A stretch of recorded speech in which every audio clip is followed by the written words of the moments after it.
Who the hell are you? I don't know. I don't see you anymore. You're somebody that I used to know. There you go. So hello and welcome to the Atheist Experience. Today is Sunday, February 3rd, 2019. I'm your host, Tracie Harris, and with me today is co-host Matt Dillahunty. Thank you very much. Yeah. This is awesome. Yeah. And so you are normally the host of the Atheist Experience, right? That's why we've got you on here today. Unfortunately... Would you like to promote your show? Yes. You should tune into the Atheist Experience someday when I'm sitting on that side of the table.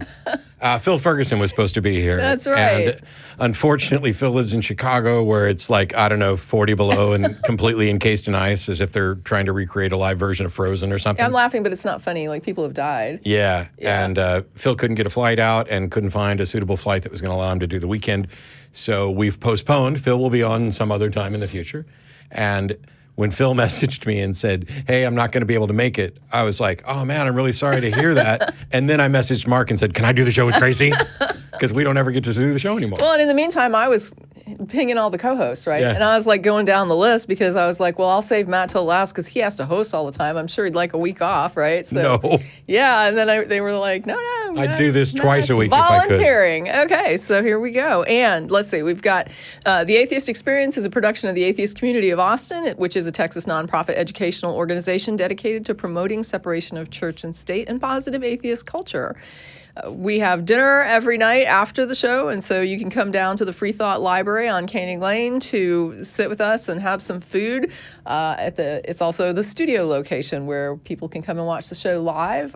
Just to say, I'm probably heading out that door pretty quick because it is Super Bowl Sunday, which is not meaningful to many people who watch the show. Only excited. It is meaningful for me. I'm only excited for the Captain Marvel and Avengers Endgame trailers that I know are going to happen today. And I do like the commercials as somebody who worked in marketing, in the past. And so, okay. And that out of the way, we do have a few announcements. So just to let people know, here in Austin, we do have a Darwin Day announcement. So Yay. Saturday on February 9th, there are going to be some Darwin Day festivities that are going to happen from noon to 5 at the J.J. Pickle Research Campus at 10100 Burnett Road. Please go and check that out if you'd like to. There are going to be free events, including displays and family-friendly activities, as well as lectures for adults and a trivia contest. So be sure to come out and check it out and celebrate Darwin's contributions to Western civilization and science. We also have, for Valentine's Day, Secular Sexuality will have a show followed by Shelley Siegel, who's going to be in concert at the Chateau Bellevue here in Austin. Tickets are $30 per person, and they can be purchased at tickets at bit.ly/secular sexuality. Shelley Siegel will also be our guest here on the Atheist Experience on February 17th. So be sure to tune in, especially if you're a fan. This will be the weekend for that. So if you're here in Austin, you can check her out in concert. And if you're not, you can check her out on the programs and get to see her live. So that's going to be... I just realized I need to order tickets. Granted, I'm going to be on the show with her on that day, but I need to get tickets for the show for Valentine's Day. And then also... Oh, we do? Make this Valentine's Day one to remember. It's time to get sexy. Live in Austin, Texas, an intimate performance by recording artist Shelley Siegel follows a live taping of Secular Sexuality. Food is included and drinks will be available for purchase. Get your tickets now by going to eventbrite.com and search for Secular Sexuality. That's eventbrite.com, search Secular Sexuality. All right. So there's that. And then a final note about a control room chair donation. And we want to thank Bob Newhouse, who donated money for new chairs. The production gurus have put a video together, and they would like folks to see it as a thank you to Bob. Are you tired of uncomfortable, noisy chairs?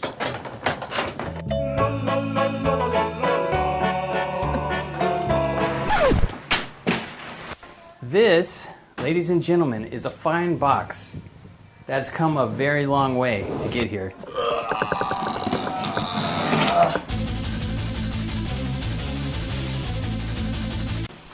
Vern is now unveiling.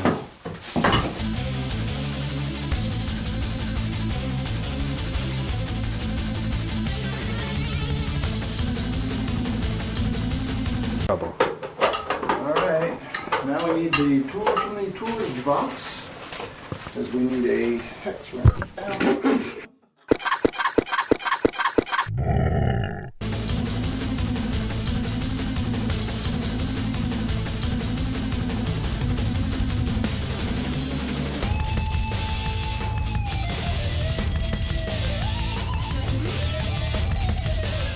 This is for the after the show, and you go, oh, what a show.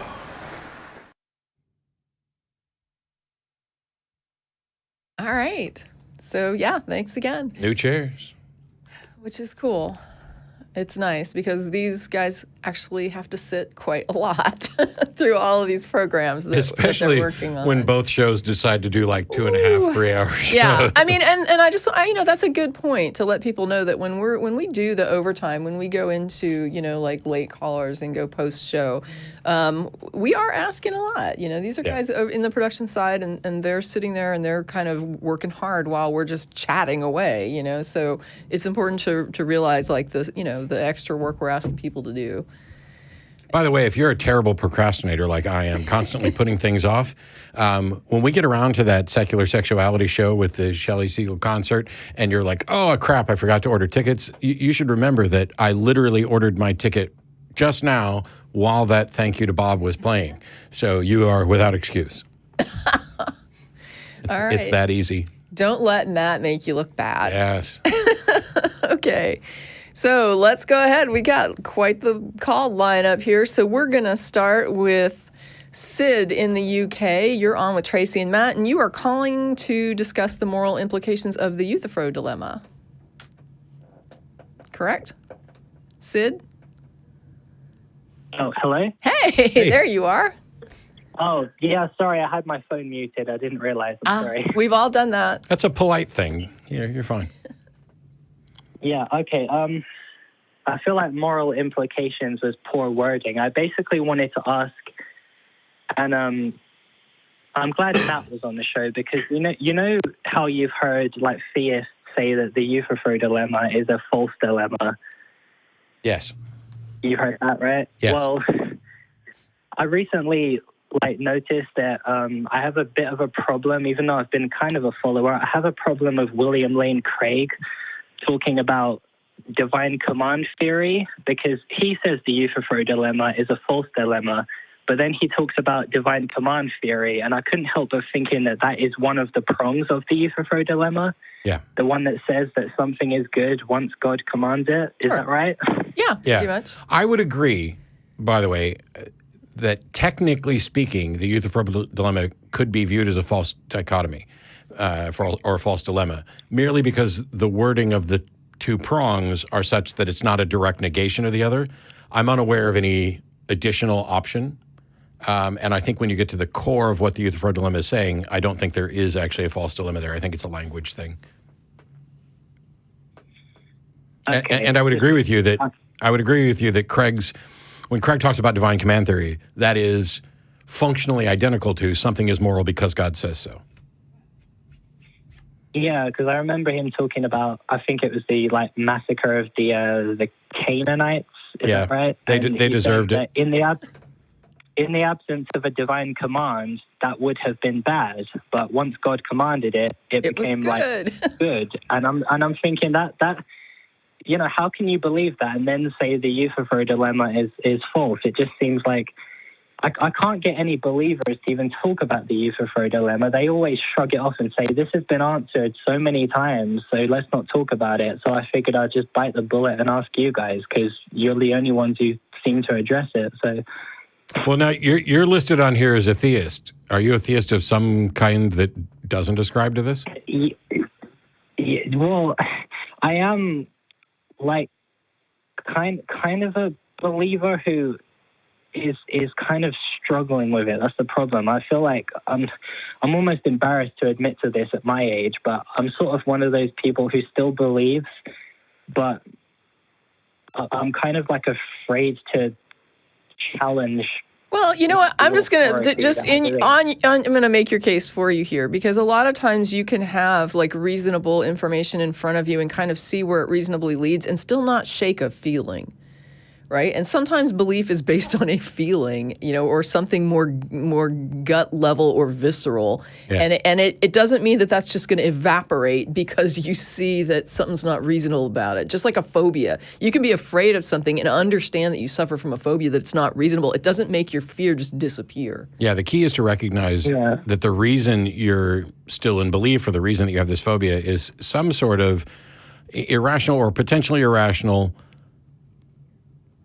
argument, essentially, that you can't quite put into words. And once you realize that, then it shifts the focus, which is, okay, I understand that on an intellectual level, perhaps belief in God isn't rational, and yet I can't shake this. And then you get to address why you can't shake it. Is it, does it feel good? Is it appealing? Is this notion that you're going to live forever appealing? But that's something you can dive into yourself, in all kinds of areas, like in forums or in further reading or just in sitting and kind of thinking about, yourself and what motivates you.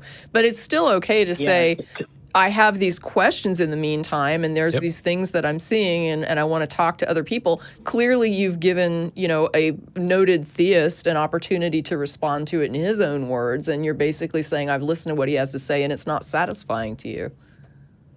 Yeah, and can I just say, I recently learned the word, I think it's pronounced apeirophobia, which is like a fear of like eternity or eternal life or something like that. Depends on if my relatives are there. I did not know that word, but yeah. I think it's pronounced that way. I'm sorry. It's basically like, it's something I've had pretty much since I was about 6 years old. The idea of living like forever in some kind of heaven was always kind of frightening to me. I didn't like the idea of living forever, but I just assumed it would happen. And now that I'm having like these thoughts that are kind of going against like, the authority, like God. Now I'm thinking heaven was a scary idea, but now I'm thinking what's even scarier than that is if I upset God and then he sends me somewhere else. That's what I know. This seems it's the better, worse option. Irrational, but it's just. I'm glad that Jeff. I wouldn't worry about it too much, Sid. I'll tell you why. So at one point, of course, I was a Christian, so I believed that I was going to live forever and go on to heaven. When I found my way out, I basically argued myself into the position that living forever would be a bad thing. Eventually, you'd do everything there was to do, learn everything there is to learn, and it would just be boring. And so then I would argue that I want to live as long as I reasonably can with the option to end my existence when it's just dead-ass boring. And then later on I realized... that sounds good to me. Later on I realized that, first of all, absent some sort of supernatural thing, we can't live forever because the universe is going to suffer heat death at some point. But the other thing was, I'd like that period of wanting to live as long as possible. I don't think it ever could get boring because we live in a dynamic universe. There's always something changing. There's new people being born. There's new things being learned. And the notion that you could know everything about everything is kind of absurd. But what might happen is you might know all that you want to know about. Yeah, that's the thing. That whatever's changing or new, you might just be sitting there going, "Yeah, I just don't care anymore. I'm tired of the new." Congratulations on your new baby. I hope it discovers something that I didn't know about. But I don't feel like waiting around for that to happen. Right, but I mean, I guess the idea too is that thing that you've talked about, where in heaven you won't get bored because you won't be you. Yeah.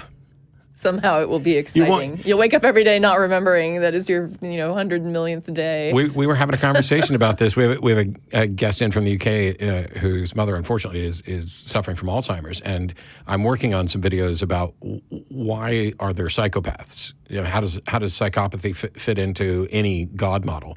But it raised the question today while we were out there talking about it: how does Alzheimer's fit into that? And because at some point, my loved one is themselves in every conceivable way, and then they become less and less. I mean, we're all constantly changing, but I mean, this is a stark becoming less and less. They are losing their memories. They are forgetting things. All the things that go into making them who they are going away. Now, at some point, they'll die. And when they go to heaven, do they go to heaven as the person who's lost all their memory, or do they go to heaven having the memories that they had beforehand? And if it's the latter, then everything they did before in their life doesn't matter. Yeah, one word though, soul. Yeah. Soul. Soul, that just clears it all up. Boom. But the other thing is, if they go back to that other time, then that means that entire, let's say it's 15 years that they start gradually suffering from dementia, Alzheimer's, other things where they're no longer who they used to be. They don't have the same memories. what the fuck is that time for? How does that make sense in a God thing? If we're just going to reset you back to like the perfect version of you at 30, then doesn't that wipe out the intervening years? What was the reason? And I know apologists will say things like, well, this is the result of sin, so it's not really God's doing, or God's allowing this to happen so that you will learn something about the human mind and Alzheimer's and who you love.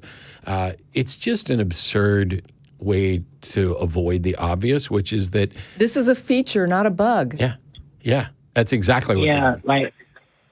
I was only about 12 years old when I first read a book on like neuroscience and learned about how the brain is like what is basically responsible for consciousness, and that if our brain shuts down, then basically we switch off. And even at 12 years old, I kind of thought that was basically saying if we die, then that's it, we're out.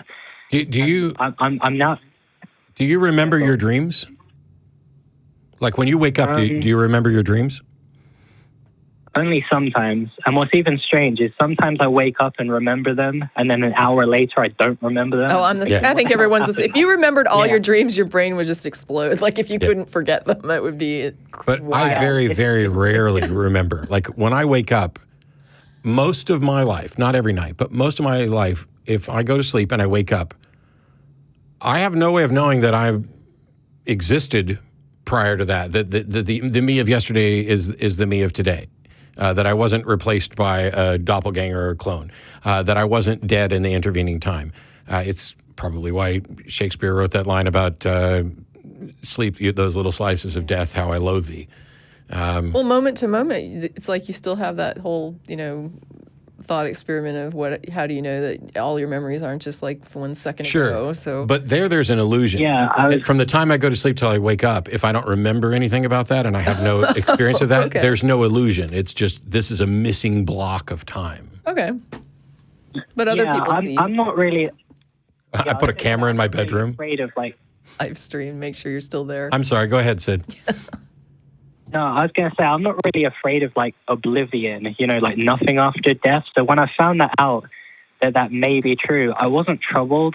It's just that even after all these years since I found out that that's probably the truth, I still can't get over this fear of this irrational fear of what if. I mean, it was bad enough believing the Bible and the vague concept of afterlife in Christianity, but I read the Quran a few years ago, and that is very explicit about what happens to non-believers and people who believe the wrong thing. And I'm thinking, I know it seems crazy, like it's just something people made up to frighten people like me into conforming, but I just feel like you know what it's like. I know I'm embarrassed even talking about this. I'm gonna say, if you haven't already, don't ever watch the Hellraiser series.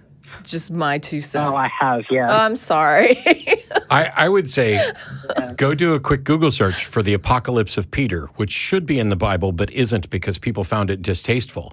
And that will put everything that you read in the Quran to shame because it's very explicit. It's the reason that we have Dante's Inferno and the various notions about levels and areas of hell where the homosexuals are throwing themselves off a mountain onto all the homosexuals below, squishing them, and then the bottom layer of the homosexuals have to crawl back out and climb all the way up to the top, and women are being taunted by their miscarried or aborted fetuses, and liars are being hung up on their tongue. You talk about graphic, but if you go back to the early 2nd century, I think the timing on that's right.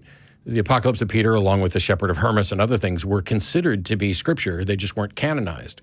And so when they put together the list of canonical texts, they excluded those because people didn't like to read from them at services. When you die, you will, liars will have a spike driven through their tongue and you'll be hung there. And I was like, what if you're guilty of 12 different sins, roughly equally? So you're gay and you lied and you were a tax collector and, do you have to today I'm in fork hell and tomorrow I'm in mountain dive hell and the next day I'm in, swimming in the blood of all the people that I inadvertently killed. I don't know. It's weird. Be in all the places. Yeah. Also, could I ask a question? It's this whole idea about the logic of why hell or something like that, eternal damnation, is even necessary. People would say sorry to invoke a cliche, but if people ask about Hitler, for instance, they say, oh, do you think Hitler should just get away with it then? And I'm thinking to myself, well, surely if there's any kind of justice to be had, it's not really about what happens to the person who does the bad thing. It's about what happens for the victims. Yes. Like if someone's car gets stolen, it's not enough to punish the person who stole the car. The person whose car got stolen needs to get their car back or a new car or something. Yep. The same thing applies with forgiveness. So, forgiving that person doesn't get the victim another new car. Yeah, that's what I'm thinking. I always feel like, I know this may sound strange, but I don't care if Hitler is being punished or if he got away with it or anything, because nothing that ever happens to Hitler himself is ever going to change what he did. Yep. And like, I feel like no amount of punishment, or, you know, if we say it's like hellfire and torture and that, no amount will ever be enough to really punish him for what he did. And people say, exactly, that's why it has to be eternal. And I say, no, that's why it's pointless in the first place. If no amount will ever be enough, then why bother? I mean, surely, I really appreciate that sentiment. Like, Yeah. I just want to add that this has been a topic that I've been confronted with a lot lately, right? So I'm one of those people who was like, you know, people can change and they can become better people, and I totally accept that. But as a result of that, I think some of the folks that I've talked to have come away with the idea that what I'm saying is that, oh, all is forgiven, right? And that your past doesn't matter. And I'm like, no, you can regret your past and move forward trying to make, you know, recompense for what you've done, but it doesn't change what you did. And some of the things you did are bridges that have burned, and there is just no rebuilding that. And just because you become a better person, I can recognize the change in you and accept it and be glad that you have changed. It does not mean that you are now exonerated for all past wrongdoing. Yeah, there's a really old quote, and I'm going to forget who it's from, so I'll just paraphrase it. But if I owe Tracie $5 and you forgive me, that does Tracie no good. And the same is true if I owe Tracie $5 and you decide to punish me. That does Tracie no good. And either. I've been trying to explain to people that what has to happen is that the people who have been harmed are the ones who actually have to make the determination about whether the bridge is built again or never built again. And my job as an advocate is to support the people who make the decision about the bridge, not the person who has changed. Although we end up going down that road when we talk about things like capital punishment, because we are prone as human beings to want vengeance because it gives an illusion of justice. It gives an illusion of a cease to the harm. I have a number of problems with death penalty. I'm not completely I fully recognize that there are probably people that I would be fine if they were killed. There's a principle to it, and then there's the actual execution of it, and the actual, you know, not to use a pun, but the actual execution of it in our justice system leaves so much to be desired that we probably should not be using it. Especially when it does not do anything to benefit us. You know, as Sid pointed out, it doesn't do anything to benefit us, and wrong. Yeah. So we're basically saying, why should we do this thing that doesn't help us at all, and we get it wrong? All right. We probably I was going to say, oh, go on. Go ahead. No, I was going to say, I used to be like in favor of like the death penalty before I ever really thought about it. And then I watched the movie Dead Man Walking, and that kind of put me on the fence. And then I saw the movie 12 Angry Men, and that pushed me over the other side. And now I'm completely against capital punishment. And it's not because I don't agree that there are some people who have just done such horrible things that I wouldn't care if they were executed. Yeah. I just feel like it's not really, like, some people apparently have been executed and then it's later been found out that they were innocent, and I think that's terrible. Yes. And I've watched debates about this. I think I even watched one with Christopher Hitchens when they were debating capital punishment, and like some of the people who were in favor of capital punishment were saying, you know, if you don't execute someone who's committed a murder, that's like a violation of justice or whatever. And I just thought, not really. Like I say, it's about what happens to the victim, not the criminal. So the only real justice for a murder is unmurdering the victim. And of course, that's not possible. So I feel like in the case of a murder, there isn't really any kind of justice possible. So it's kind of a tricky situation. Well, I mean, I'm kind of with Matt. When you have a person who has, like, you know, a high degree of potential recidivism, you know, basically if this person gets out, they are probably going to murder more people, right? Like somebody like Ted Bundy, who, when he did escape from jail, ended up killing a bunch more people, raping a bunch more, including a child. And it's just like, if this is all he could do, instead of saying, I need to get to Mexico and get away, his thought was, this is my last hurrah. If I'm going to murder people, I have to do it now before I get dragged in, for longer. That kind of person, I just think, that's a deadly threat to society, and it's not going to stop.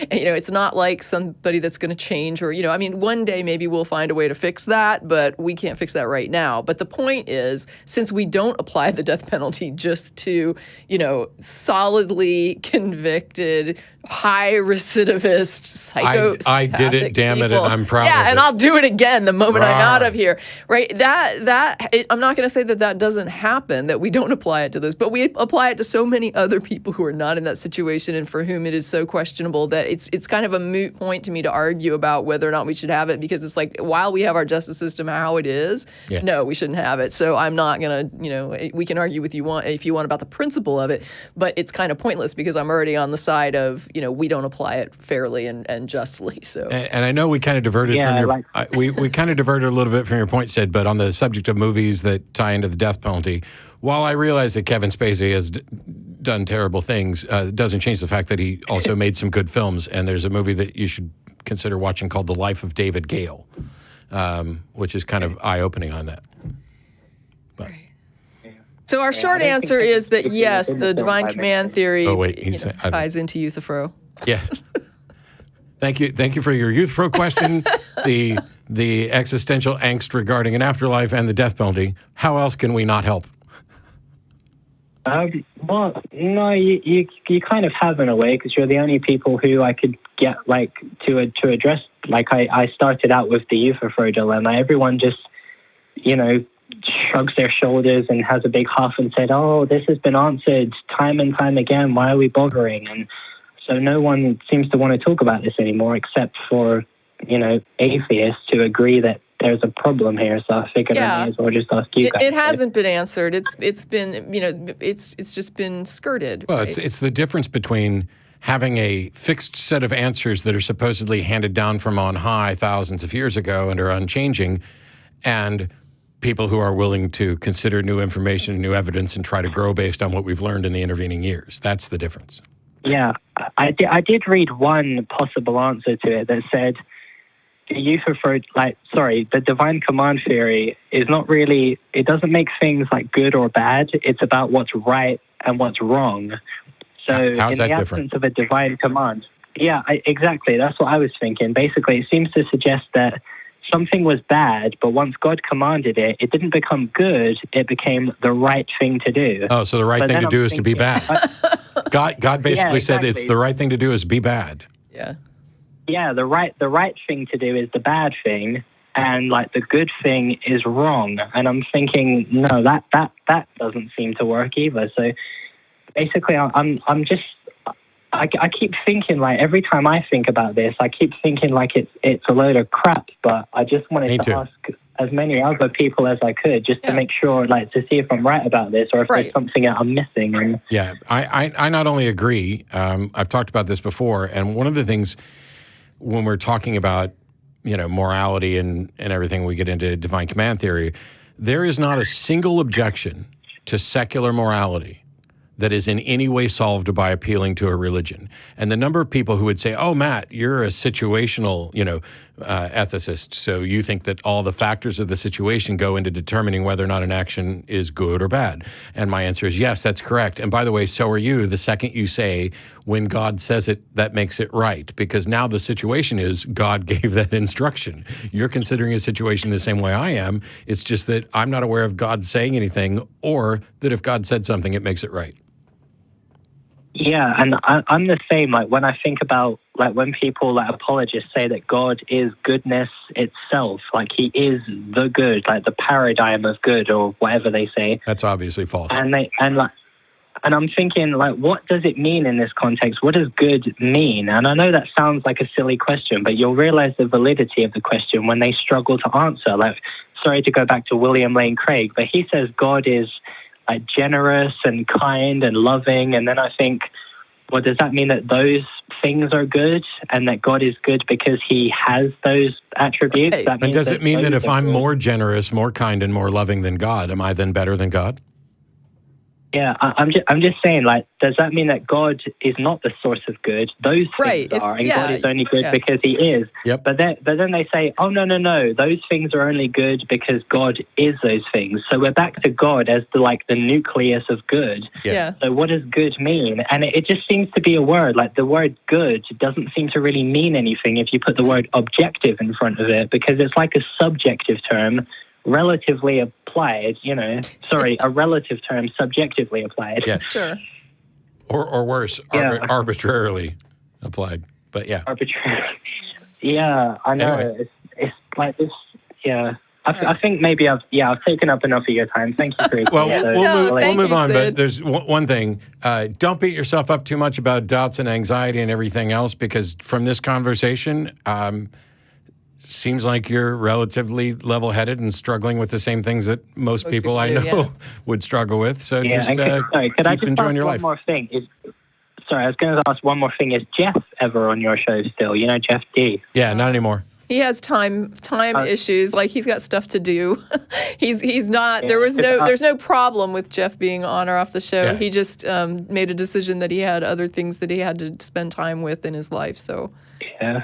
I was just going to say, because I mentioned hell a couple of times, and I know as much as I like Jeff, I really do, but I know that hell is kind of his button. Anytime anyone mentions hell, he kind of goes crazy. it's and bites hard their not head to off, think so of Jeff don't worry. when you hear hell. Yeah, I agree. If you ever see him, I don't really see him around that much. But, I like him. I mean, I'm friends with him on Facebook or something. I'm Yeah, sure. he's active on Facebook. yeah. I've seen him post.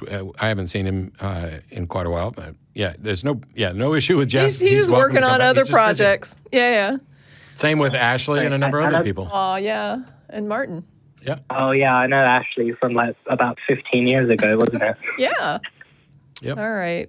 So Sorry, I don't know how the phone lines here work. If you hang up on me, can I still listen to the rest of the show? Because I'd like to listen in. you could That's probably okay. just load it on YouTube, right? Like, go to the YouTube channel and you can have access to the chat and to the rest of the show. And even if we could do that, Will it be live? even if we could do that, putting you on hold, taking up a line for somebody else who's been dialing, trying to get in because all the lines are full is kind of unfair. Yeah, just go to the YouTube channel for the Atheist Experience and then just pull the show up and you can watch live. Okay, I'll do that. Thank you very much. Both. Cheers. Take Thanks, care. Thank you. Thanks very much. Bye. All right, bye. Wow, that was a long one. Euthyphro, Existential, Angst, Afterlives, Death Penalty, and Jeff D. Yeah, there you go. Welcome to the Atheist Experience. All right, let's see. So let's get some more calls in here. So I want to go with Nick in Madison, Wisconsin, who is questioning and going through a tough time. The church is helpful, and he can't leave if they're helping him. So Nick, you're on with Tracie and Matt. Would you like to talk some more about your problem? Absolutely, yes. Thank you very much. Sure. And this actually just happened today, and you two are my favorite hosts, by the way. I listen to this, every week, even though I'm Thank a you. believer. I'm on the fence, but still a believer. I called last week. But basically, I am going through a rough time. I don't want to go into the details, Okay. but I feel you. yeah.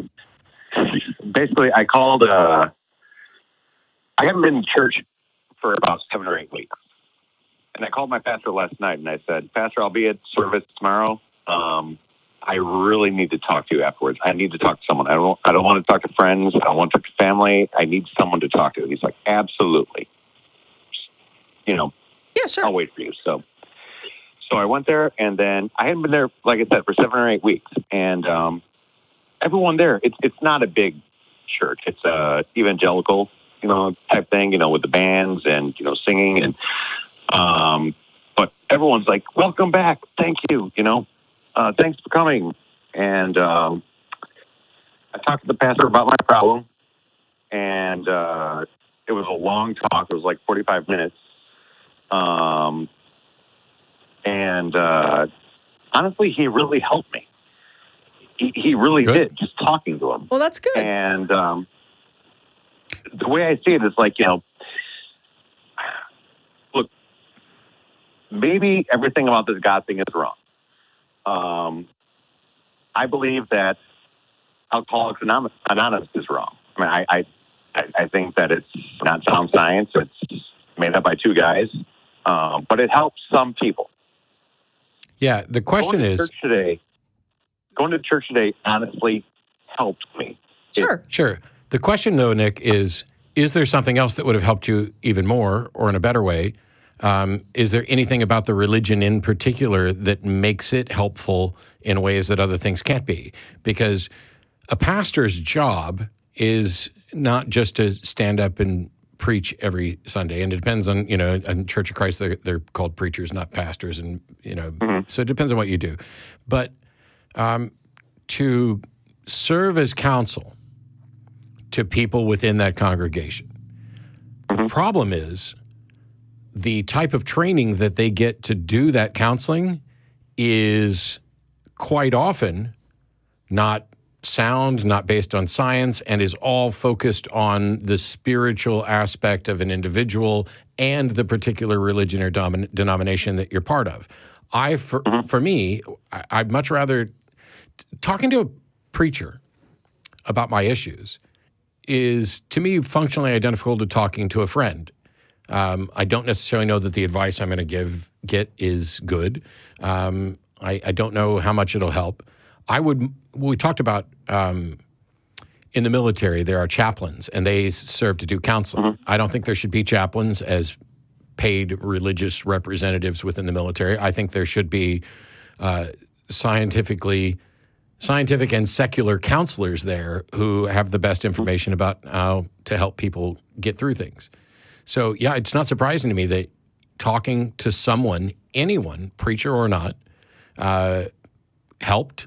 It's not surprising to me that going to church and being surrounded by a particular community that was welcoming helped. That there are people sitting on the other side of this glass, some of whom are here for the first time, some of them who are here regularly.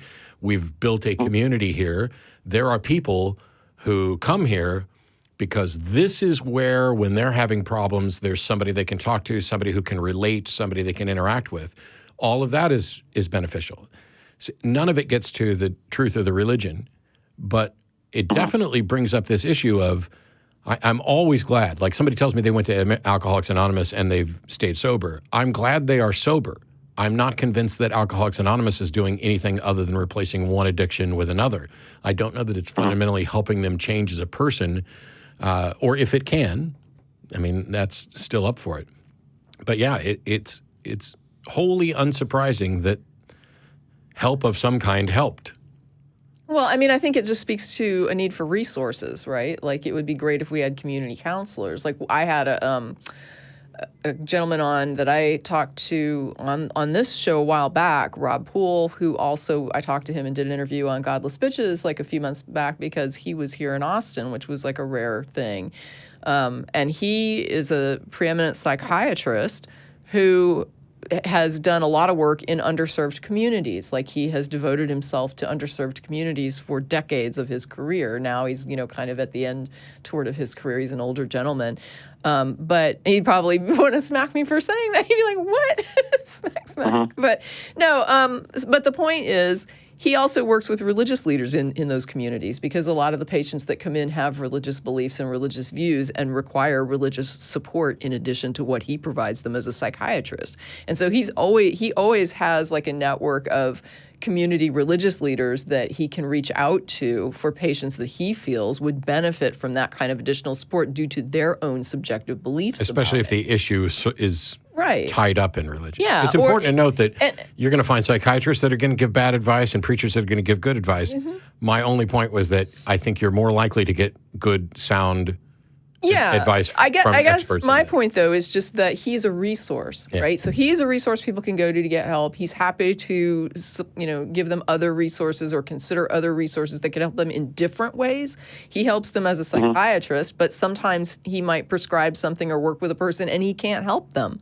And at least if they have a religious community, he feels like now if I fail them, if the medicine doesn't work, they at least have like a community support that they can go to, that they believe in, that can maybe help them feel better in some ways that I can't do because I can't be their buddy, right? I'm their doctor. So you have these different methods of help. And I think what you were basically saying is you had this problem and you needed to talk to an objective person who wasn't part of your life. You didn't feel like comfortable talking to family or friends about it. You wanted to go to somebody that you weren't going to have to run into all the time or know, hey, this person knows this about me now. And I think that it would be great if we had those resources in communities. Yeah. And right now, I think like we're building atheist communities. And I think that ultimately there's a lot of people that would like to see those secular resources sort of built up. Like we have a secular therapy project that we work with that is there to help connect people with counselors and therapists that are secular so that they don't have to deal with like religious intrusion into their therapy if, that's not what they're looking for. And so what you're basically saying is just having that someone to go to who is this sort of person who's divorced from other aspects of my life that I have to deal with every day was what I needed, and that's what that pastor was. And what I'm saying is many people can serve as that. It's just that this is like a more structured variety of it that's freely available to most people on most street corners because there's a church, every several blocks, at least where I live. And so if I needed that kind of help, I could run down to a church, and I'm pretty sure that the pastor, not even knowing who I am, would say, come into my office. I'm happy to talk to you. I have quite a few preachers who are friends of mine, and shortly after Beth and I decided to get divorced, one of them, who's a good friend of mine who I don't see very often, reached out right away, wanted to take me to lunch, see how I'm doing. There was no attempt by him to convert me or force God stuff. He was being a friend and a counselor and, finding out how good or bad things were in my life. I love the fact that, by and large, this service is available for free through churches. Yes. Because I think that's more accessible. I would really like to see organizations like the Atheist Community of Austin get tied in with the Secular Therapist Project, where we could have a secular therapist available to people where they didn't necessarily have to pay for it. So now that you're getting some other kinds. But I think we kind of went off on 4 different trails there. Honestly, and get back to you. Matt and Tracie, the way I see it is like, this isn't a clinical or scientific thing for me. Yeah. I mean, this is, if you want to tell me what happened, if you want me to tell you what happened, I will. But I mean, it's a big deal. Well, I mean, it just sounds like you had a problem and you needed to talk to somebody that was objective. And I had a problem with someone I care about. Yeah, I mean that's fine. And like I needed to talk to someone, and I knew that my pastor would be there for me. Yep. Sure. I don't know if and like I said, he was there after service. Sure. For 45 minutes, we just talked. Yeah. Talk through it. And I don't know anywhere else. And I don't want to go to a psychologist for this because, it's not a mental thing for me. It's something that happened to someone I really care about. Yeah. I want to insert just one thing. I just want to make one caveat here. Some pastors are employed and don't get paid. But when we say this guy does it, quote, for free, he is actually paid to kind of talk to people that come in off the street. That, you know what I mean? There is this sort of. I know, but I was sort of correcting something Matt had said earlier about. No, I meant that it's free for the individual. It is not free for the individual, but the person is paid as a paid resource. Yeah, usually churches have truckloads of money and don't have to pay taxes. But anyway, go ahead. No, but like I said, it honestly helped me. It really did. I was. Yesterday, I was, seriously down in the dumps. Well, see, that's the thing. What happened to my friend? That's the thing, and this is. There's a reason I'm interrupting here, Nick. It's because a minute ago you were like, "Oh, it wasn't a physical thing. It wasn't a psychological thing." Yes, it was. It absolutely was, because you just described how you were down in the dumps because of what happened. Counseling from a psychotherapist, a psychiatrist, psychologist is not about necessarily mental illness. And by the way, we're not particularly good about describing and defining what is or isn't mental illness. Everything that happens to you is going to be tied to how you process it, what emotions you're going to be taking from it. And trained counselors are trained specifically to address those things. It's not like if you walk in and you're feeling down in the dumps because of something that happened, you're going to walk into the psychologist and the first thing they're going to do is like, here's some Ritalin and, go take care of yourself. Yeah. It really is about treating the person, and who we are is fundamentally mental and emotional beings. Yeah, I'll just want to throw this out there for people who may not be aware. If anybody else has this conception of therapy, I went and saw 2 different marriage counselors while I was married. That we were dealing with communication issues. It wasn't that somebody was mentally ill or that, it was just like we had communication blocks. And it was kind of frustrating to me personally because a big part of my college degree was communication. And so I was extremely frustrated because I'm like, how is it that I can't figure out how to get around this block? But the whole point was we just needed somebody to intervene, like an intermediary, to get in there and help facilitate these conversations. We'd fallen into patterns that weren't going to fix it on the It wasn't getting anywhere, and yeah. they kept coming up, and it was like, look, this can't just keep going again and again and again. Like, we've got to stop this broken record, and we're not successfully doing that between the two of us, so we need a third party who knows how to do that can step in and tell us what it is we're not hearing from each other. But anyway, I want to make sure you get to your question, so I'll stop. I don't want to take too much of your time and everything because I know you have other callers. But honestly, all I'm saying is that, what happened today honestly helped me. Sure. And I understand what you're saying where there's, psychologists and everything who can help you out. This wasn't, like I said, this was what I was upset about was what happened to someone else. Yeah. But I see what you're saying. But at the end of the day, I'm still on the fence. Like I said, I absolutely accept evolution and all that stuff and everything. I'm not a 6,000-year flat earther or anything. But what happened today honestly helped me. Sure. So. Sure. And without sounding incredibly arrogant, I bet if after church you'd have picked up the phone and called me and we talked for 45 minutes, I'm optimistic that would have helped you too. That could have as well. Yeah. I don't have your number though, and I'm sure you won't give it to me. So actually, not Matt, while we're live. Yeah, Matt gives it out quite liberally. Yeah. In my there's a sound view. clip for somebody's ringtone. I was joking, Matt. Come on. Yeah, you're good. Matt gives it out quite liberally. Well, guys, I'll let you go, but thanks for listening to me. I appreciate it. Okay. Thanks, Nick. And by the way, I'm glad, irrespective of where somebody finds help, I'm glad that somebody's seeking help and getting help. Yeah. It's like like I was saying with AA, if that's what's keeping you sober, do it. For the caller who says that if they didn't believe in God, they'd be running around murdering and raping people, I want them to keep their ass in church. It's independent of whether or not I think there's anything real going on behind the scenes. Okay. Whatever helps you, helps you. That's Yep. It does. All right. Well, thank you, Nick. We're going to go ahead and move on. We'll get to, I wanted to get to Brojo. Okay. Let's go ahead and just hit that one. So we've got Brojo in Arkansas, and you're on with Matt and Tracie. You wanted to talk about whether or not atheism is rationally justified.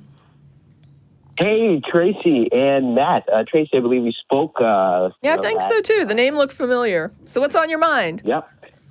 Well, actually, being on hold, I came up with a different question. It's probably a little controversial. Well, that's cheating. But I wanted to know. It's okay. Go ahead. Go for it.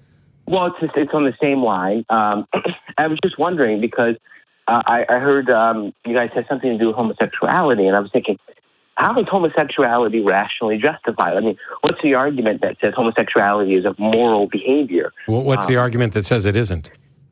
The burden of proof is... I would obviously... We begin. The smart thing to do with it is to grant every liberty and freedom, and then begin limiting freedoms and liberties for good reasons. So, what's the problem with two people of the same gender having a romantic and or sexual relationship? Right. Oh, well, okay. So first off, I would say there are a couple different problems with that. First off, often in those kind of relationships, there's a high spread of AIDS going on. So it's actually detrimental to that society a lot. That's true. That's a fact. Another problem. So I'm going to pause you. I'm going to pause you because first of all, while AIDS isn't cured, we have great medications that essentially diminish the effects and make people so that they can live with it, et cetera. But the fact that a particular, like you could be in a homosexual relationship and never actually engage in any sort of behavior that even slightly increases your risk of getting AIDS. Right, but also it's not a homosexual illness, right? Correct. There are huge swaths of the globe where heterosexual women are the primary, patients in HIV. But functionally, the question was, why is it wrong? The fact that you can Right, but all sex would be wrong if so if we were saying STIs. There's a risk of STIs, and there's some that aren't going to happen in lesbian relationships very likely. There's some that aren't going to happen in male-male relationships. But none of that gets to why it's wrong. The fact that something it may increase a risk for something. I mean, you might as well be using that to say that skydiving is wrong. Or driving. Because, there's a chance that parachute doesn't open. Or driving. Driving is wrong. Because if you don't ever drive, you're not going to, cause a car accident. Right. This is why I was going to give a bunch of different reasons. Definitely. Okay, then start with one that's not crap. Obviously. Well, no, that's not a crap reason. It is crap. It is absolutely If you crap. understand what Matt just said, then you understand why that's crap. It is functionally crap because it has nothing to do with the moral component. Right. Yeah. So Right. Another reason that there's a problem with that, and that's why I said homosexual A first behavior. reason why there's a problem. Right. So one, there's detrimental effects to society. Another thing is it causes whoa. But those are detrimental effects that all sexuality would be subject to. Yeah, and by the way, you didn't list any. You just asserted that there are detrimental effects to society. Are there also positive effects to society? Yes, there are. Yeah, so I'm not going to wait for you to answer that because it's obvious there are. So now come up with a reason that it's wrong that isn't crap. Right. Yeah. So, and a couple other reasons are more on the theological side, which I don't give a shit about the theological side. Yeah, really. Which I understand that, but then why? Because those are crap too. So do you value Brojo? It's completely subjective. All right. Do you value personal freedom and liberty and the right for people to do? Because first of all, you don't choose who you fall in love with. You don't choose who you want to interact. You choose what you do about it, but it's not like I chose to fall in love with Beth or whoever. And I really don't know that there's in most cases, a rational component to sex with anybody. It's mostly visceral and instinctive. And so the question here then becomes: we're going to say we value individual freedom and autonomy, the ability to live your life, the ability to not be punished or have the choices that you make diminished if they don't impact the lives of others. And so pointing out that there's something that you can view as wrong with homosexuality is irrelevant until you point out the one that is the justification for overriding individuals' freedoms.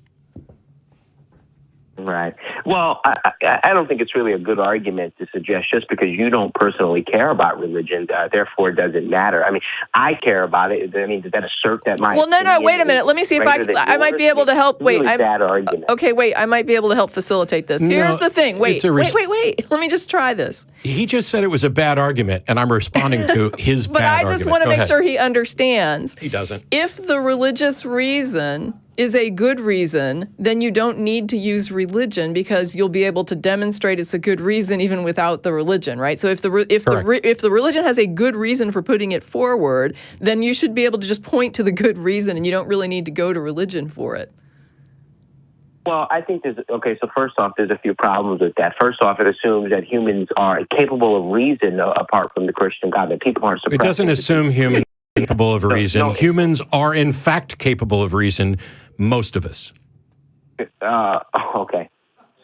So there's a problem. It assumes people are capable of reason. I also said that I just said that's not a fucking problem. It's not an assumption. It's a demonstration. Not only are we capable of reasoning, we are able to define and describe reasoning. We are able to describe how and why we know when we come across fallacious reasoning. We are able to describe how we know when our emotions and biases are affecting things. For you to suggest that we are just presupposing that humans can reason is flatly fucking absurd. So don't just assert it again. If I offer a rebuttal, don't just restate the same thing. You need to then rehabilitate your argument or drop it. Yeah. So there was the fall of man, I believe, that happened thousands of years ago. I don't believe that the fall of man is a real thing or that it happened 1,000 years ago. Just because you don't believe that, I mean, that doesn't mean that it's not true. Correct. And just because you do believe it, does not mean, oh my God, interrupt me one more fucking time, I dare you. Okay, he's on hold. Just because you do believe it doesn't mean it's true. So if you're just calling into the show to assert things that you believe and offer no argument for it, I'm not interested. Okay. Make a case. Yeah, and I have to say that if this is just going to be preaching, just tell us now and we'll move on to the next call. Yeah. Okay, you're off hold. No, well, I didn't plan on preaching. I just planned Saying that starting with the fall of man and then just asserting it and saying this is part of your argument is preaching. Especially when you admit that you understand that Matt's not just going to accept it as. So you don't like correct. homosexuals and you don't like sound arguments. Go ahead. What's next? Okay, well, first off, I never said I didn't like homosexuals, so that's a straw man. What I'm simply coming on to do is to show that I don't believe that homosexuality it has a rational justification. I think if we were to justify homosexuality, I addressed that.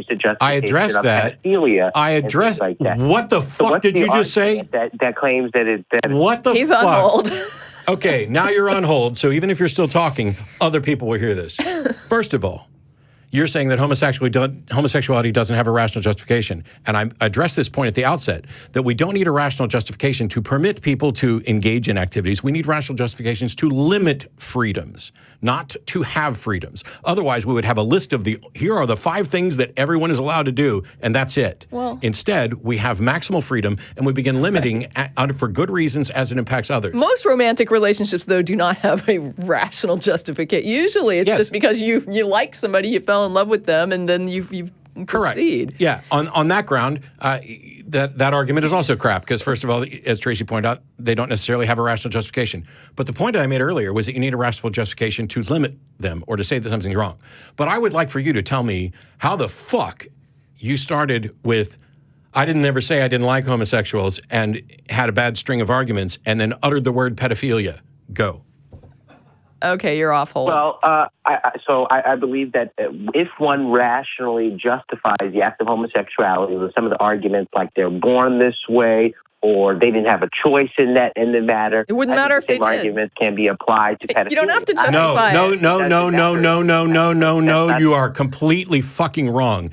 Pedophilia, by the way, is a sexual preference. It doesn't mean that somebody's actually going to act on it. And so we're not going to disparage pedophiles who don't actually engage in it. They have no more choice about what they're attracted to than the person who's attracted to a fence post, the person who's attracted to me, or the person who is foolishly attracted to you. So that attraction thing is not an issue. What is a problem is pederasty and child rape. And that is actually a problem because there is not informed, enthusiastic consent of 2 responsible adults. And that is not in any way remotely comparable to what happens when 2 adults of the same gender interact, and you should be ashamed of yourself for even trying to string those 2 things together. And it's also not restricted to gay people. Let's just be clear that, right, yeah, and I didn't say gay people were pedophilia. I said the justification of the act of homosexuality. And you're wrong. The same arguments can be applied to pedophilia. And you're wrong. You don't have to justify homosexuality. Cannot be applied. Well, I've been interrupted about over 5 times. You know how many times you're going to get interrupted here in a minute? You're going to get interrupted no more times because we're going to hang up. You made a case that the same arguments could be used to justify pedophilia as there are for homosexuality. And I corrected you that pedophilia is not the issue that you're talking about and that the arguments that you're talking about don't apply to both of them. So either acknowledge that or rehabilitate your argument. Yeah, basically what Matt objected to was he was saying that you're talking about informed consent between adults versus non-informed consent from 2 adults when you're dealing with children. And so it's not the same justifications. And I would say that you don't have to justify homosexuality. I don't even know what it means to justify it. You don't have to justify your attraction to anyone or anything. That's not a thing that is justified. Right. So the pedophile's desires are completely fine as long as they don't act on it. Correct. Is that your argument? Correct. That's not an argument, it's a fact. So then what would be wrong with someone acting on a desire that's completely neutral? Why would it suddenly become wrong? Nothing. If it was neutral, if it was acting on a desire that's completely neutral, there's nothing wrong with it. He's saying that this is a pedophilia. He's interpreting pedophilia as a neutral desire because you're saying there's nothing wrong with the desire. So what's wrong with acting on it? Because desire and action are different. Right. I might desire to punch you in the face, but acting on it would be the actual problem. Right. You can desire all kinds of things, but if you're not doing them, then you're not creating issues for other people. And I'm a nonviolent person, so I wouldn't do that anyway. That's a meaningless. I think it's a meaningless distinction. Then you're an idiot. It's not a meaningless distinction. What you're simply wanting to rob a bank and robbing a bank are 2 different things. Yeah, absolutely. We don't arrest people and put them in prison for wanting to do a thing. Are you now saying that it's okay to desire to want to rob a bank? That's yes, sir. It's okay to want to do anything. Yes, sir. It's not okay to do anything. What about a mass murderer? Is that an okay desire to have? It's okay to have that desire. Right, It's as long as wrong you're not to acting on it. As a matter of fact, the person who has that desire and never acts on it is engaging in a morally superior position because they recognize that the action is distinct and different and has consequences. Yeah, they have a moral filter. Superiority on naturalism. Can you explain that to me? Sorry, what was the question? Moral superiority on naturalism. How is something better than another position? Can you explain that to me? So our actions have consequences, and it is the actions that matter. Now, if there are... oh, my God. You want me to answer your question or not? Go ahead and answer him. It's okay. Go ahead. So, someone has a desire but never acts on it.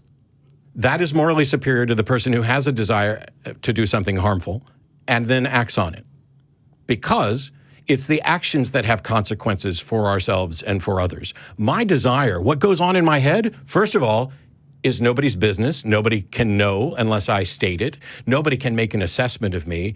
I could be sitting here every day on the show with really horrific desires that I never act on. I'm not, but you don't have any way to know that. You don't have any right to know it. And what you're doing is trying to make thoughts a crime. But thoughts aren't necessarily a crime. You have to actually make that case. Hang on.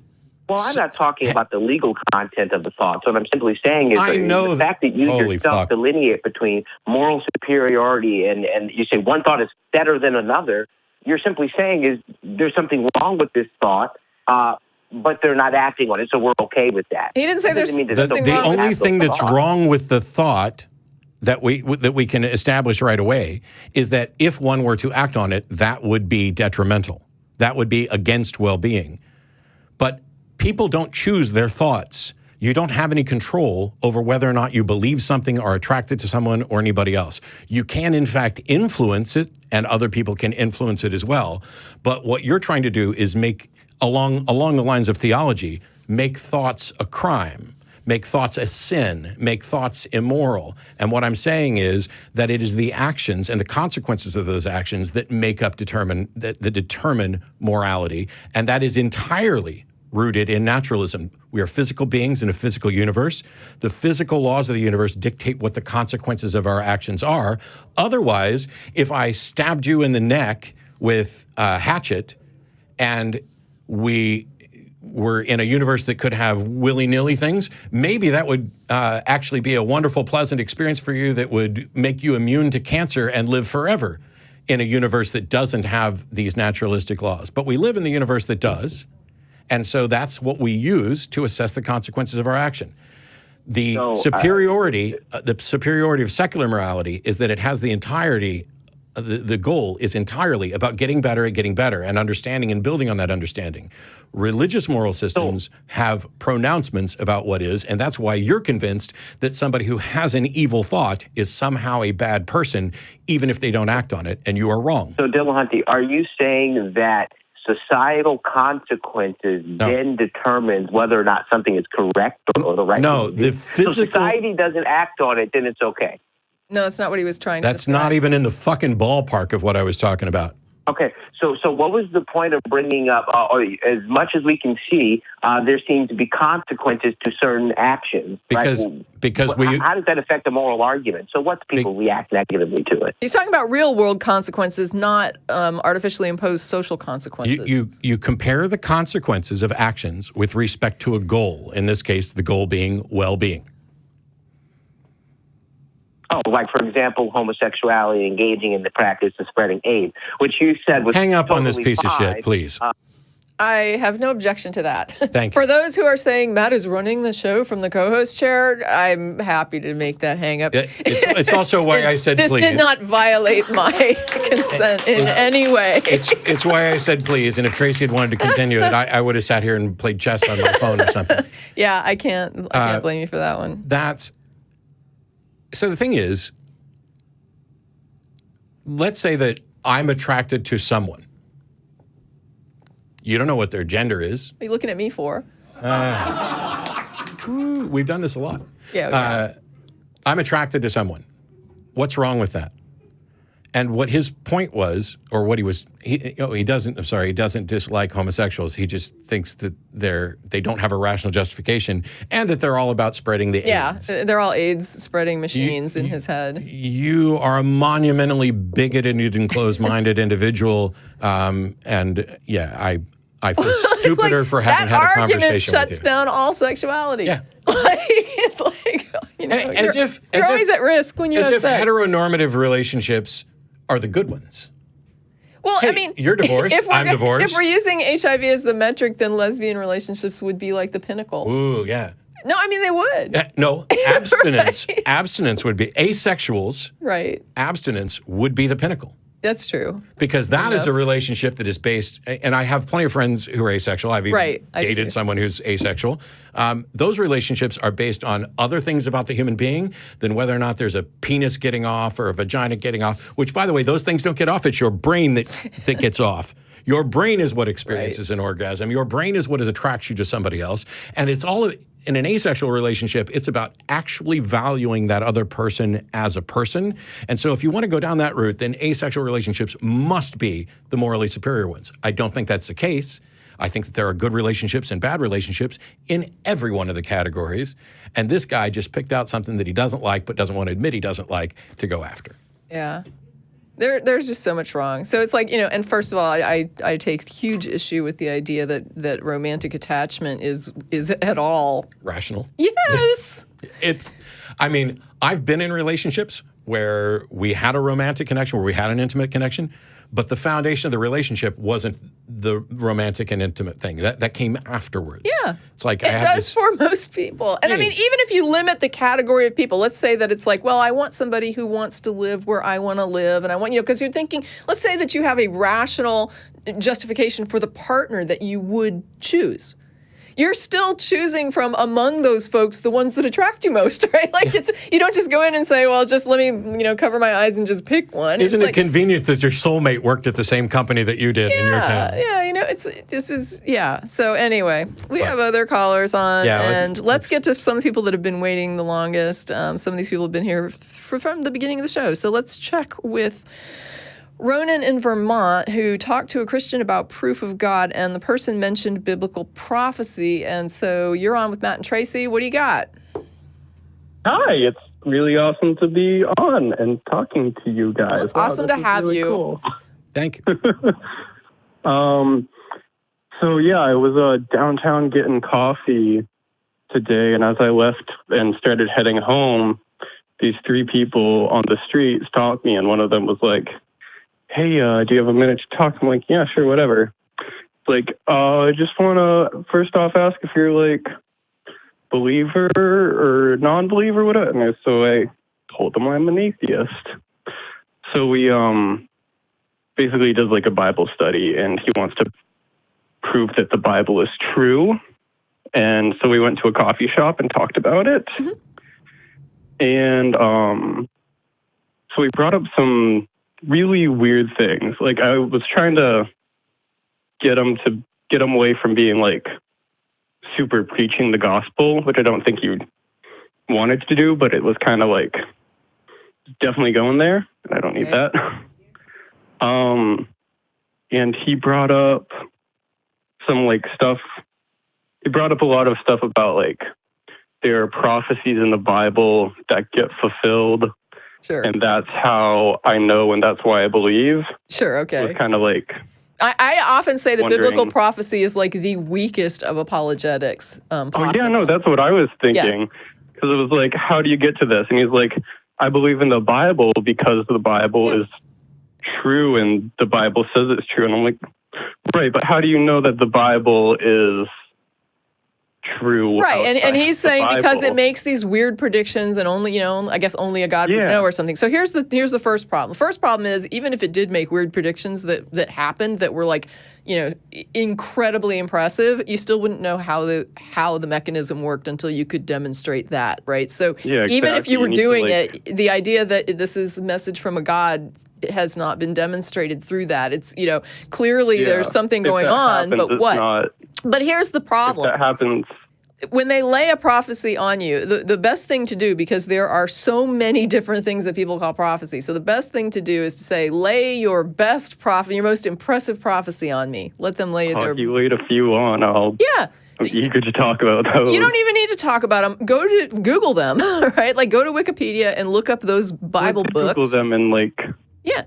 I like a quick Google search was like a lot of like answers in Genesis and like JW. Right. So if you go to Mormon. Wikipedia and you look up that book of the Bible, right? Mm-hmm. It'll have an explanation of the book, of its history, of and almost. First of all, if the prophecy is clear, right? So let's say that there are some that seem pretty clear, right? Some of them are very vague and interpretive, but some are very clear. And when you look at the ones that are most clear, in my experience, when you go to Wikipedia and you just look at the history and the background of the text, what you'll find is that the text that is the most impressive has been altered at a later date after the events. And all you have to... So I would say the best response for you would be to go to Wikipedia and just look up that Bible book, and then look up just sort of read up on the history of that book. When was it written? When were the alterations made? How many authors did it have? Which books did he pull? Or which book did he... That's a really good point. He did one about Book of Job. He did one. Job is really weird that he picked that, because Job is like do you want to know what he said about Job? Job is like a it wasn't quite prophecy there. He was talking about the Book of Job proves the water cycle. And then he shows me the quote, and it's like... Is he saying that it describes, like, evaporation and condensation? I mean... So what Job says in the book precipitation. Is, like, God draws the water up from the streams and the rivers, and then the water pours forth from the clouds as rain. Which is something that we all understand. That's something you can observe. And I was like, no, that's not... I was trying to be really patient, but I'm like... That is something that a child can observe. Yeah, it's like saying it explains, the whole concept of biological conception by saying that if you put a male goat in a stock pen full of females, a lot of them end up pregnant. How could the Bible know this? Right? You get baby goats. Yeah. Like, do you think that this is really useful?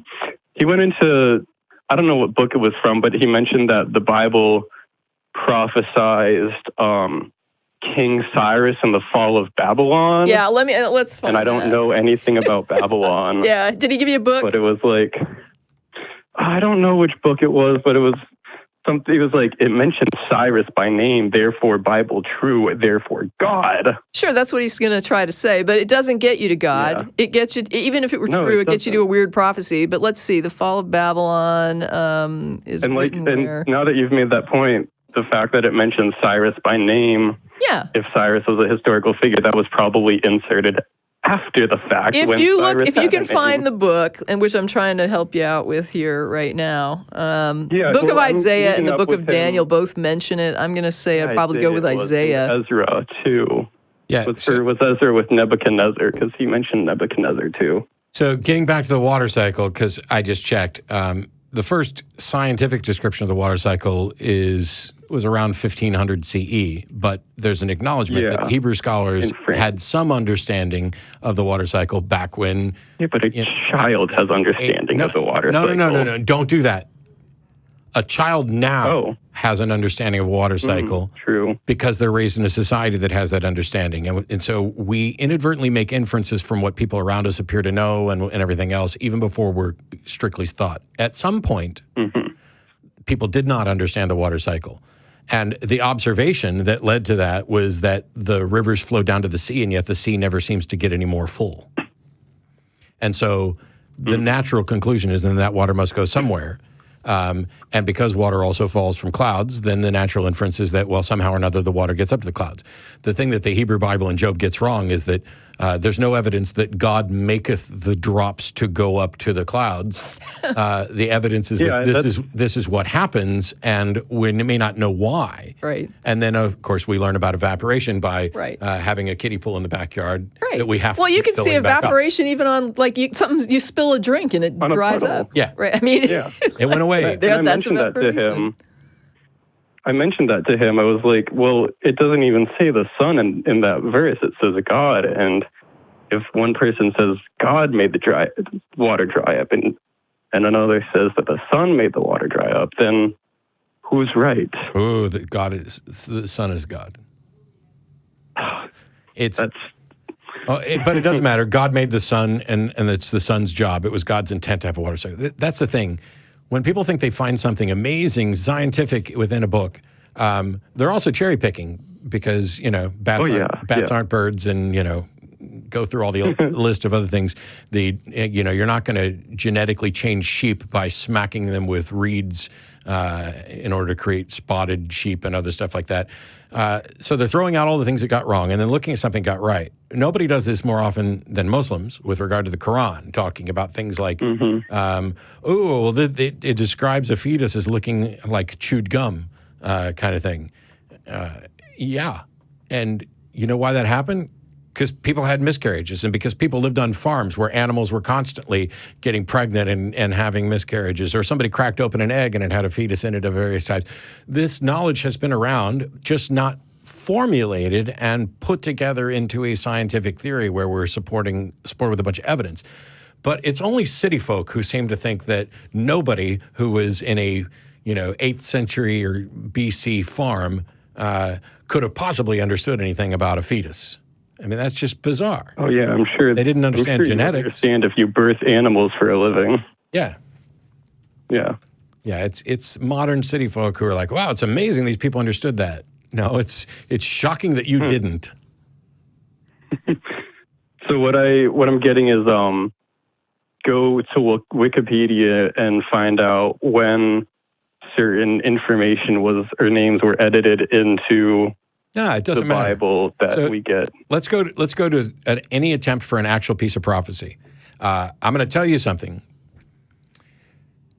In my show, and I'll be doing this, by the way, anybody who's interested in taking a cruise to Havana, Cuba, and the Bahamas with me giving my Magic and Skepticism show / lecture, you can just Google Free Thought Cruise, and you will find it. I don't have the actual links here. I know we're doing well, but if you want to get in before the sales close, the cruise is the weekend of March 22nd, I believe. But just Google Free Thought Cruise, look for the one with the picture of me, and you'll find the right cruise.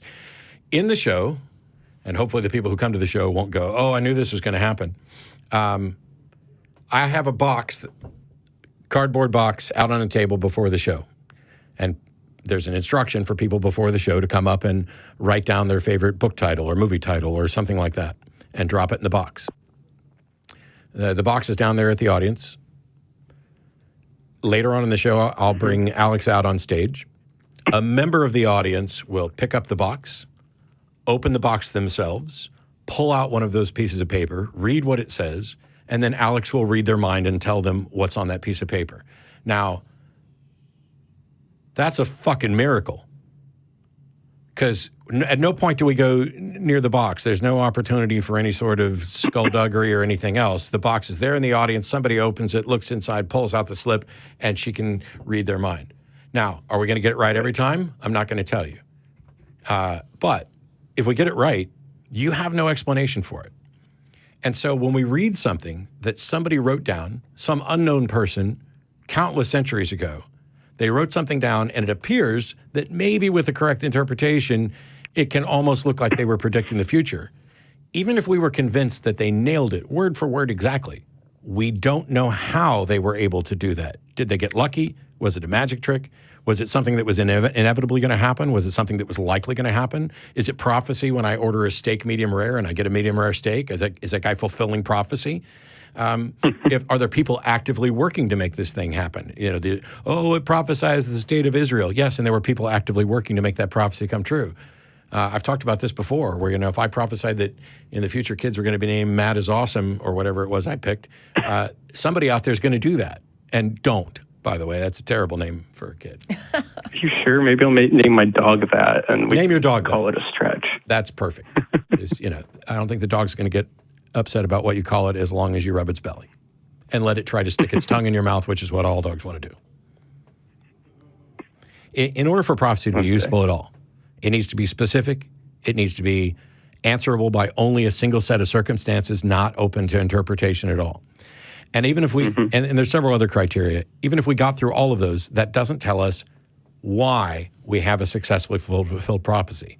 Was it God? Was it aliens? Doesn't bring us to God.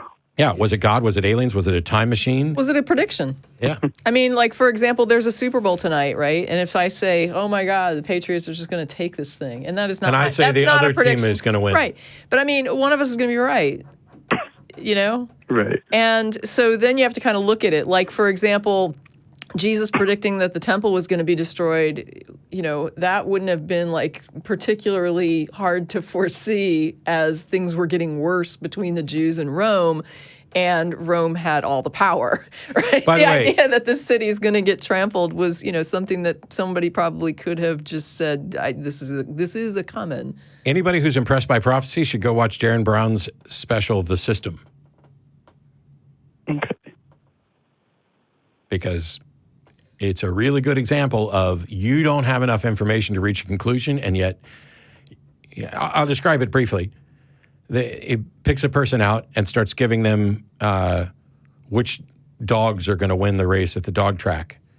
And of course, and they do this, by the way, this is a scam that's often done with stock picks. So somebody will say, hey, this stock's going to go do a big jump tomorrow. And they'll send you the first couple tips for free. And then you get to go check them. And you say, wow, they got the first one right and the second one right. So I'll take a risk on the third one with maybe just a little bit of money. And you get that right. And then you get a fourth one right. Then you get a fifth one right. And then you get a sixth one right. And at that point, you, based on all the information you have, are convinced that this person is able to tell you what's going to happen with, so far, 100% reliability. And you are willing to wager more and more money, either at the dog track or on stocks. And the truth is, the way that, and this is an old scam, so I'm not ruining Darren's thing so much. If I send out 500 predictions, and then I take the half that got those first ones right, now I have 250 where I've got one, give them a new set of predictions, and then half of that group is going to now have two right, then half of that group's going to have three right, then half that group's going to have four right, and then you get down to the one person who has had 5 or 6 in a row. You can do it, and I've done this, or wanted to do this, but in a large show, have everybody stand up and flip a coin. You get an audience of 1,000 people, everybody flips a coin. Have everybody who flipped tails sit down. Then have the remaining standing people flip again. And then have everybody who flipped tails sit down. And you'll keep going, and eventually there'll be one person standing in the middle of the room that has flipped heads 6, 7, 8, 9, 10 times in a row. And because you're in this audience and everybody knows what's going on, it doesn't have the same impact as if you were sitting at home and flipped that coin and it landed 7, 8, 9 times in a row heads. That's the way you teach the lesson. That's the way you expose the fact that when you're working with a limited set of information, you are more likely to reach an incorrect conclusion. Magic for the win. Yeah, I would advise you to go look at Book of Isaiah in Wikipedia, and especially the summary and the authorship section, which talk extensively about the edits to the book and the different periods in which different parts of it were written, and the reasons for the understanding that there was different authors involved. And I mean, these books are not, they're just not what they're cracked up to be. It's not like some guy wrote it and it's all cut and dry, and he wrote it 100 years before the event, and then the event happened, and it was really amazing. I mean, basically you're looking at books that other people have inserted stuff into, and parts of it are older than other parts, and we're putting these fragments together, and this one text that we found has this section that wasn't in an older section. And so, I mean, the prophecy is not great. So there's all kinds of things that can be wrong with it. Number one, you have the problem of retrofitting prophecy. So somebody prophesies a thing, and then later someone knows that was prophesied, and they make it come true, right? Like the rise of Israel. When you support that as a Christian and you believe that that's prophecy, you're literally working to make a prophecy come true, right? Like you're like forcing that prophecy. So you're just making it happen and saying it was a prophecy. And then later... Yeah, absolutely. Yeah, but then you have other situations, like I said, where you might see something coming, like in the next 10 years or so, that it's like getting worse and like global warming is not a prophecy, right? It's a prediction based on trends and people saying, if we don't change some things, this is what we predict is going to happen. And if that happens, it's not a prophecy, right? It's like somebody looking at the data and the information and saying, this is what it looks like to me will happen. Now, could we all step up and change things and we turn it around? Sure. But if we don't and it happens, that's not prophetic. By the way, anytime any Christian comes at me with a claim of prophecy and they don't start with prophecies about Jesus, I know that on some level they already understand what the problem is, because that would be the only prophecies that matter, and yet they have to deal with this. They have to deal with this funny little problem that, hey, here's all these prophecies that Jesus fulfilled, and yet all those prophecies are Jewish prophecies, and the Jews don't think Jesus fulfilled them. Right. Yeah, exactly. After the weird thing with Job, you started with the whole Jesus fulfilling a prophecy in the Old Testament of the blind will see and the lame will walk and blah, blah, blah. And it's like... I did that too. Yeah, the inference, the thing to go with is not, oh, it says Jesus did this, therefore Jesus did this and fulfilled the prophecy. It's the people writing the Bible. It's in the book of Eric. Apparently Jesus... The book of Eric over there actually has a passage that talks about when I healed the blind and the deaf and I did all that. And it's like the people who wrote the New Testament obviously read the Old Testament and just went back into and found some stuff to pull and make look amazing. And right, because like what Matt is saying, really if you go back and look at how Jewish scholars interpret the books, it has nothing to do with any kind of like Jesus as Messiah. Jesus does not fit the messianic. They were expecting a warrior king. Yeah, so and the Christians just say, oh, they were wrong. the people that wrote the books were wrong. So all right, probably look into the Jewish interpretation, yeah. Oh yeah, you really want to look at that because that'll make your head spin when it comes to. And then when you get done with that, you can go to the Jews for Jesus, because not all Jews agree. There's a really good Lewis Black skit on people, Christians telling the Jews what their holy books mean. Yes, it's really good, and he says we should call it Christian-splaining. Yeah. Basically, them telling the Jews like, no, you don't understand your own. Because that's what Mormons are doing. The Mormons, I saw the latter-day revelation of Jesus Christ. They're basically telling Christians that they didn't understand their own Bible. You don't get it either. Yeah, Mr. Atheist Nobody was talking gets about it. that the Mormons disproved everything for him. Yep, and then Scientologists threw it all away.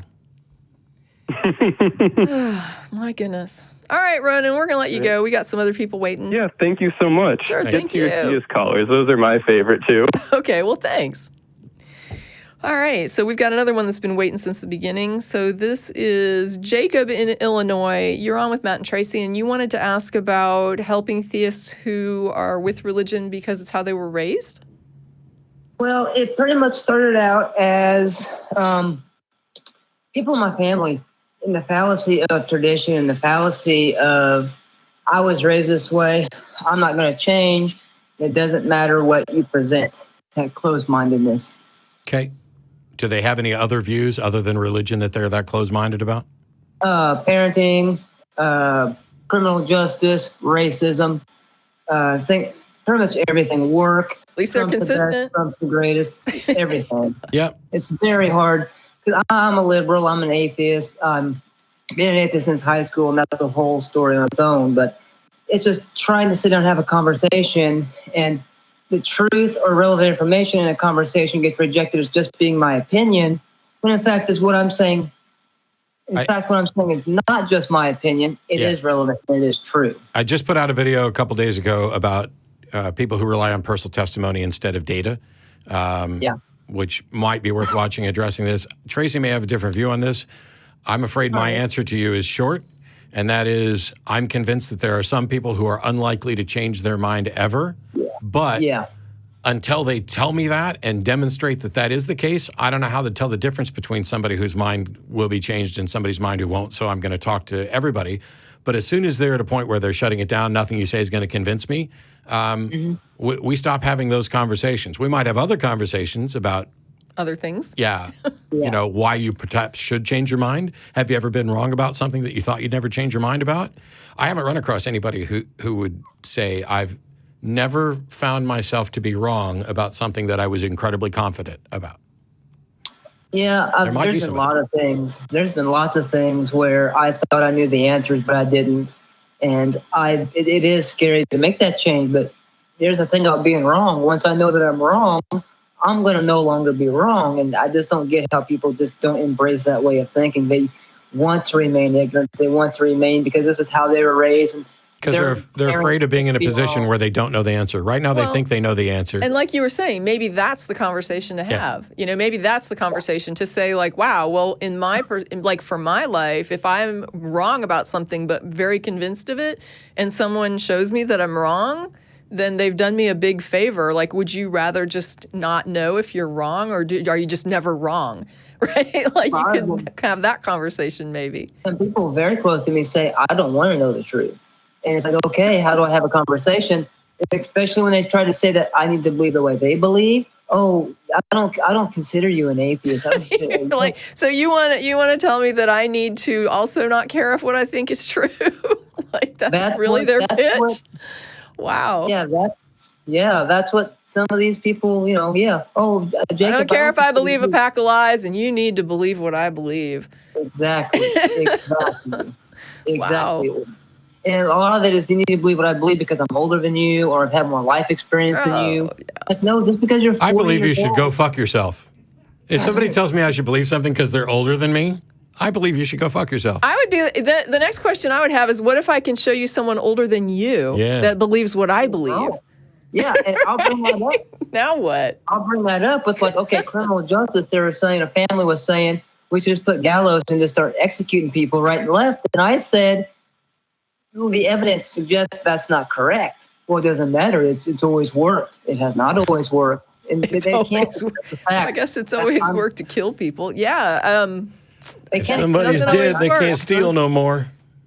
Yeah, they can't accept the fact that I'm younger, but yet I value intellect and that, okay, spanking your kids is wrong. Right. If I told a parent, my aunt, oh, don't slap him, that's wrong. Mm-hmm. Oh my God, she would come unglued. But yet I choose to use a different method, maybe like a safety harness or physical, put them in a play, give them an area that's for them to play in. Yeah. To limit the ability to do things.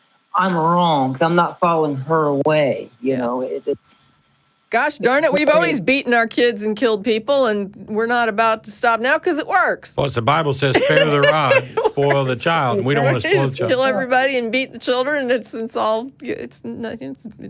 here we are generations later still doing it, so it must be right. Child. We're going to spoil that child 100 different ways, but not by sparing the rod. Yeah. Exactly.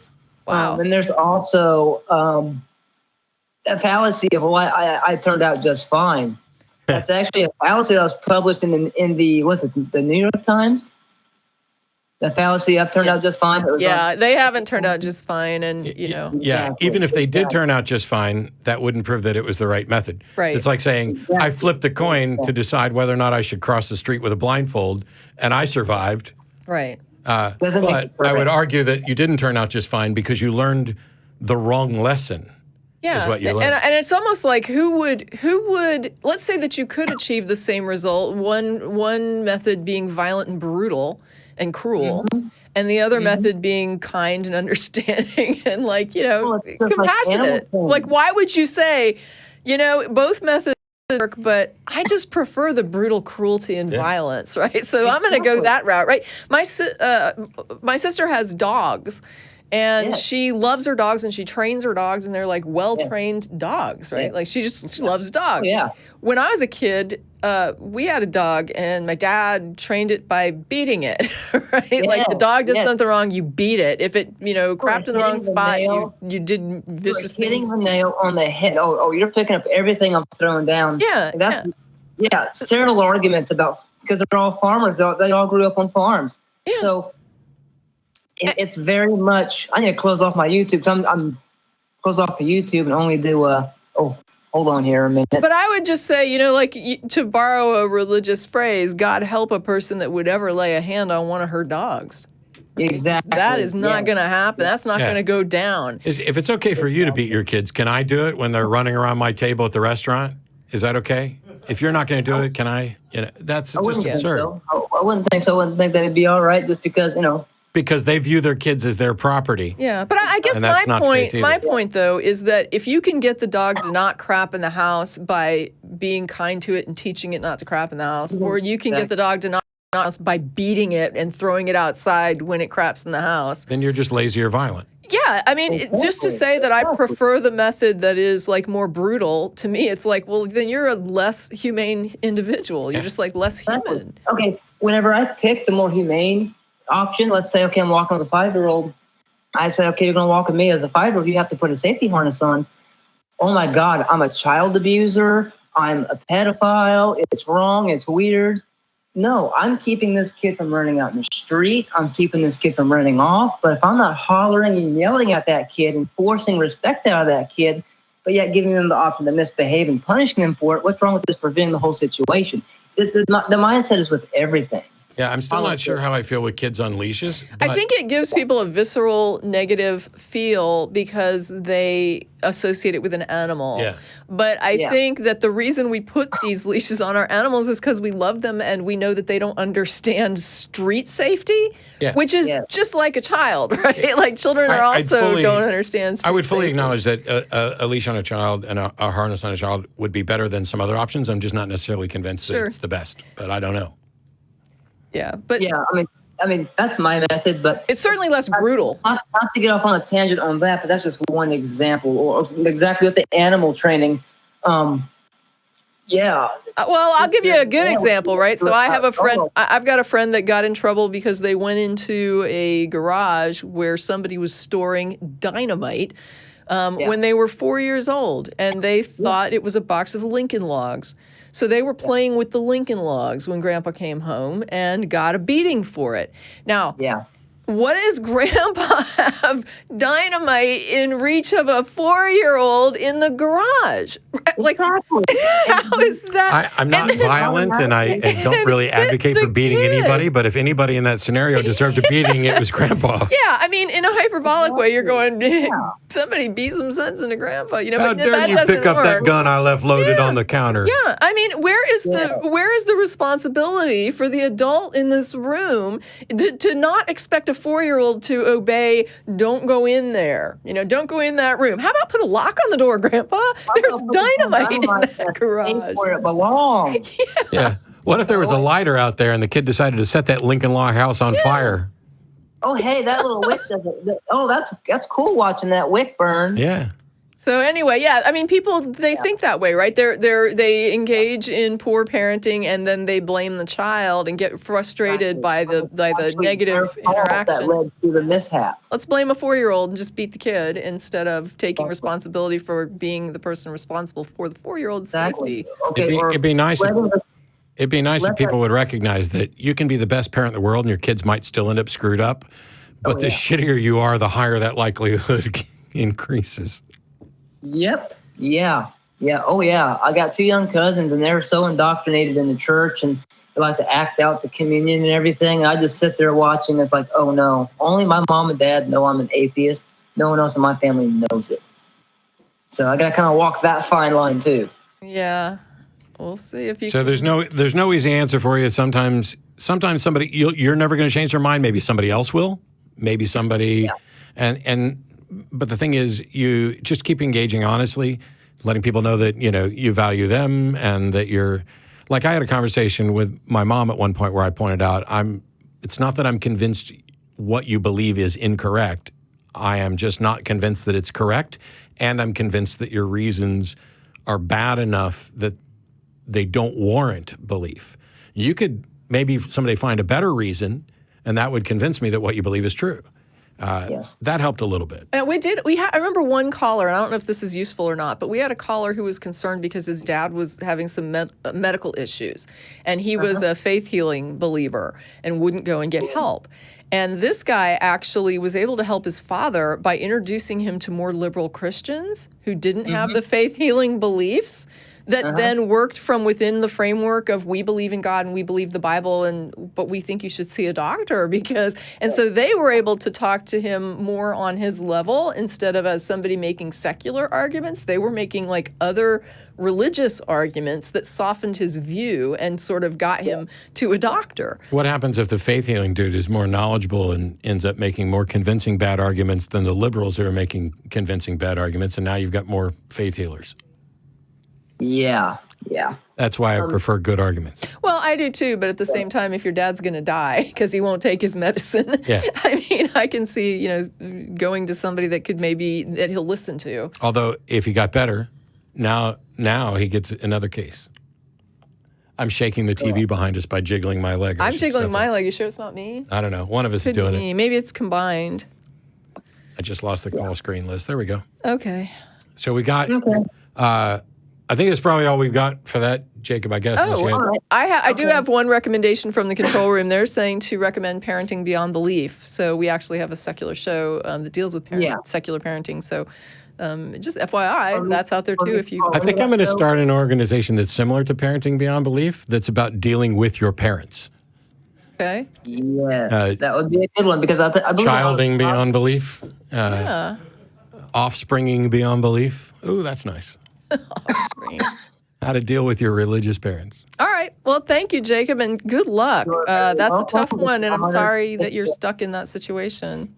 Well, yeah. I'm. It's a little bit better now because I'm out on my own. There's still no secular organization where I'm at. Ooh. There's a university, but there's still no secular student alliance. They got rid of it for some reason, so I thought about looking into that, but start one. Well, I could try. Can a non-student start it? I'm going to be doing a debate at Baylor, either in February or April, and Baylor has an unofficial secular student alliance because they can't have an official secular student alliance. But even at a Christian university, there's a bunch of secular students. You could put some feelers out, I guess, is what Matt is saying, and just see. Nice. Okay. Yeah. All right. Thanks for the call. Yeah. Thanks very much. Every atheist group out there got started by somebody who was frustrated by the fact that they didn't have a group for them, or didn't like the existing groups, or split off from the existing group. Excellent point. But yeah. All right. I know you guys got a bunch of other calls to get to. All right, thanks, Jacob. We know about dealing with unreasonable people and. Okay. Yeah. All right. Thank you. All right. So that was Jacob, and I was told that we lost Brian, and so he asked if he could get back on. So, Brian, we're putting you back on. You're in Georgia. You're on with Matt and Tracie, and you say precepts say their worldview is justified by God. How can we have a conversation with them about this? You there, Brian? Hey. Hey. I am. Can you hear me? Yeah, we can hear you now. Wonderful. I just want to tell y'all hi. Hi, Tracie. Hi, Matt. Hi. I've been a fan of the show for some time, and I haven't ever called in a show before today. All right, first time caller. I'm excited to be here. So on the precept thing, Talk Heathen had a guy who was essentially a presuppositionalist call in, and we were originally going to ask him to call in as well, but now he's no longer welcome to talk to me when I'm on the show. Yeah, I heard that. Yeah, it's incredibly frustrating. I had been I had kind of been rolling this idea around in my head for a while. In fact, I had seen watched the debate you had with Matt Slick in regards to secular morality. The one you should watch, and you'll have to forgive me for even recommending this, is the debate that I did with Saiten Bruggencate, who's a presuppositionalist. I saw that one too. Yeah, the truth about this is that I presuppose the logical absolutes and continue to consider them and value them. I'm not absolutely certain about anything, and will continue to value them until somebody demonstrates that there's a reason not to, because they continually to demonstrate their usefulness, and we can't reason without them. Precepts go a step further in saying, I can account for the logical absolutes. God is the foundation beyond the absolutes. And I prefer to use Occam's razor and not multiply entities unnecessarily. So if I presuppose the logical absolutes, and they also agree with me about the logical absolutes, and they presuppose a foundation behind that, why? First of all, they can't demonstrate. They can't demonstrate this foundation. They can just assert it, and they can make claims like, "Well, without it, you can't know that reason is reasonable." Well, I don't need to know. Gravity works whether I know why it works or not. I could be correct about why gravity works. I could be incorrect about why gravity works. I could not know, but it works. And that's the same thing with reason. The foundations of reason are either reasonable, which they continue to demonstrate that they are. As a matter of fact, you would have to assume they were true in order to even attempt to show to prove they were false, which means you cannot get there. As far as I can tell, I can't go any further back in time than the Planck time to evaluate, and the notion of before the Big Bang doesn't make sense. And for me, the notion of what serves as a foundation for the logical absolutes doesn't make sense, because nobody can demonstrate any such foundation. Some things, it is entirely possible, just are without any reason why. Yep. And I understand that, and I'm in complete agreement with it. Oh, and if they object to that, then you get to point out that they think that God just is without any reason why. Except you can't even demonstrate that like you can a logical absolute. Right. I mean, you might argue about whether or not it's absolute, but you can certainly show that it applies to everything you can think of or everything you can observe. Yeah, I'm just saying, when you say there are some things that just are without known reasons, if they object to that, the thing they're asserting fits that category. Right. And that demonstrates a conflict. Yeah. Well, the problem, as I see it, is that whole conversation right there is just a red herring. I mean, I understand you can get into the philosophy of it and talk about the logical absolutes and whether or not you have a basis for presupposing those, but it really didn't get into the meat of the subject. Like with the debate you and Matt Slick had, it really didn't get addressed by him as far as whether or not the topic of the debate was addressed. It went into, the brain fizz thing. Yeah. So my question is there a way to get past that to actually have a conversation? And one of the things I've kind of been rolling around in my head was whether or not you could just say, all right, well, you have God as your absolute, universal, whatever kind of jargon you want to use, your basis, and mine is Bob. Bob says that this is that, and Bob is my foundation, and you can't question Bob because of Bob. Yeah, there's nothing wrong with that, as long as Bob is properly analogous to the solution that they're offering, because it shows that they have no more. They will go down other routes. There's countless apologetics. If you try to do something like this, then you'll get into argumentum ad populum, where it's like, oh, well, countless people throughout almost all societies have believed in a God, and yet nobody believes in this Bob thing, which doesn't prove that you're wrong. But the answer to your question was, is there a way to get around it? And the reason I said no so quickly is because if the person you're talking to does not and will not get around it, then nothing you try is going to make any progress. If you're not going to get a presuppositionalist to get outside of that framework until they want to. Right. And that's kind of the thing. I'm trying to figure out, are they honestly stuck that they feel like they can't have a conversation without your worldview being the same as theirs? Or is this just a complete diversion to get away from talking about what you wanted to talk about to begin with? It's for me, and while I don't actually read minds as much as I might pretend to, the entire presuppositionalist argument is, here are some people who are terrified of not having an answer, and now they've got one. And they've got one that you don't have, and you're willing to acknowledge that you're okay not having an answer, and all they're going to do is keep throwing it in your face that without an answer, you can't know that reason is reasonable. Well, what they're doing, and what happened today on Talk Heathen, was they're setting up two things. They are saying that absolute certainty is required for knowledge and rationality, which is not true for either of those, and that faith is any belief held in the absence of certainty. Well, I don't think there's any path to absolute certainty ever. So what I do is I draw a line and say everything on this side of the line is absolute certainty, which I don't think we can get to, and everything on this side is varying degrees of confidence, and we proportion those to the available evidence, and then somewhere further down here there's a line where I then define everything that's out further there on the left to be a faith thing, because faith is the excuse you give when you don't have a good reason. And so when you give good reasons for your belief, what is their response? It's to question reasoning itself. Aaron Ra gets incredibly frustrated at anybody who goes down this line because ultimately it comes down to them just saying, you can't know that reality is real. You get into issues of solipsism, you get into all kinds of issues. But knowledge doesn't require certainty. Yeah, knowledge doesn't require certainty. Reasonableness doesn't require certainty. I've never advocated, or at least not advocated for certainty in the past probably 13, 14 years, or maybe less than that for absolutes. I presuppose the logical absolutes. And I'm fine with that because my confidence level in their applicability is proportional to the continued evidence and the absurdity of this notion. They might as well be saying, why do you get to say that this is a contradiction? Because it is. Oh, why do you get to say contradictions are bad? Maybe they're not, but they are conflicting with sound reasoning. We know, this is like earlier call today, humans can reason, and we're pretty good at it, even though we're bad at it on occasion. And I would never use reasoning. And by the way, science doesn't require absolute certainty. Science isn't making proclamations about truth. Science is saying, hey, given all the available information, here's the best we got, and we'll revise it when we get better. I think that is infinitely more honest than Magic Man done it. Right.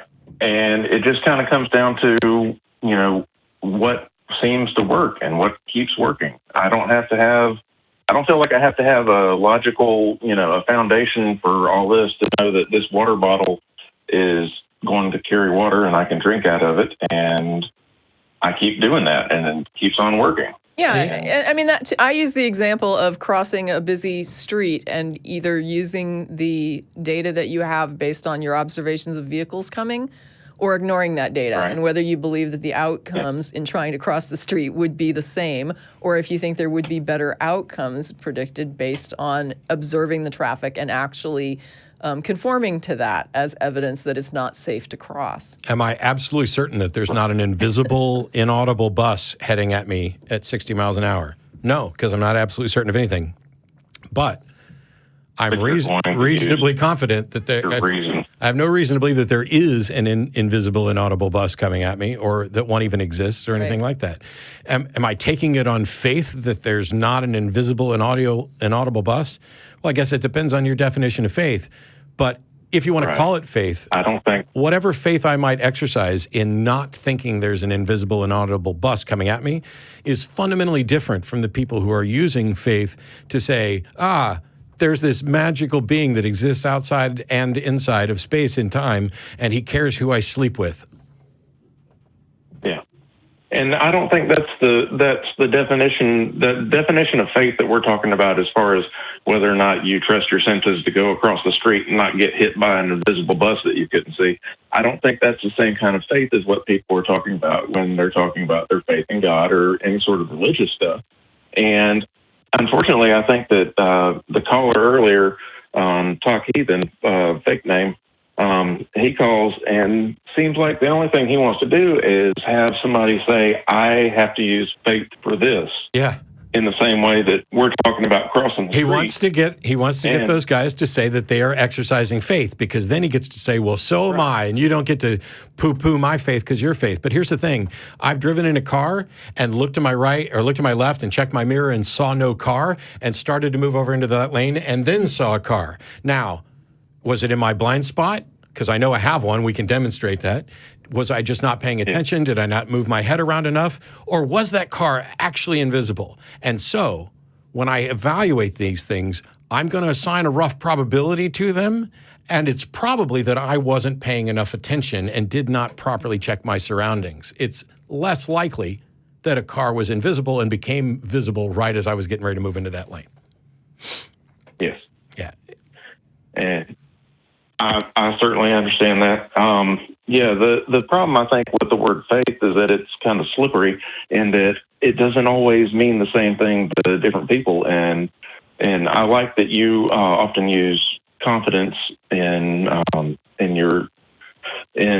talking about what you expect based on prior knowledge, based on prior experiences.